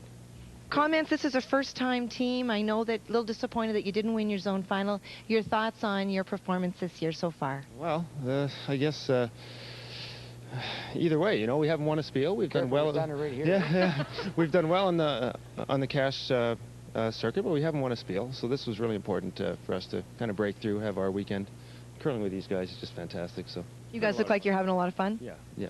Congratulations once again. On behalf of the Manitoba Curling Tour, we do thank very much the clubs of St. Anne's and Steinbach for putting on tremendous events, and to all the men and women who do spend their time in this province playing. That's what the Manitoba Curling Tour is about. Bob, Don? Thank you very much, Kathy, and thank you for your efforts here tonight. We look forward to Kathy joining us again when we're doing the free press final at the end of the MCA Bonspiel. But prior to that, Don, we have the MCA Women's Bonspiel next Sunday at the Heather Curling Club. That's the battle for the 16th spot in the Scott Tournament of Hearts. Well, that's right. Of course, that's the last chance for any of them, so it should be important. And obviously, we'll just have to wait and see what's happening on it. But then again, intense competition for that also. Liza Park of Brandon won the women's division, and Renaud Gagne of St. Anne won the men's division in the Labatt MCT Championships this year. It's been our pleasure to bring it to you on behalf of Don Finkbeiner, Kathy Gauthier, Ralph Bagley, and our entire Shaw broadcast crew. Thank you for being with us. Join us again next Sunday from the Heather Curling Club. I'm Bob Pickin. Good night from St. Anne.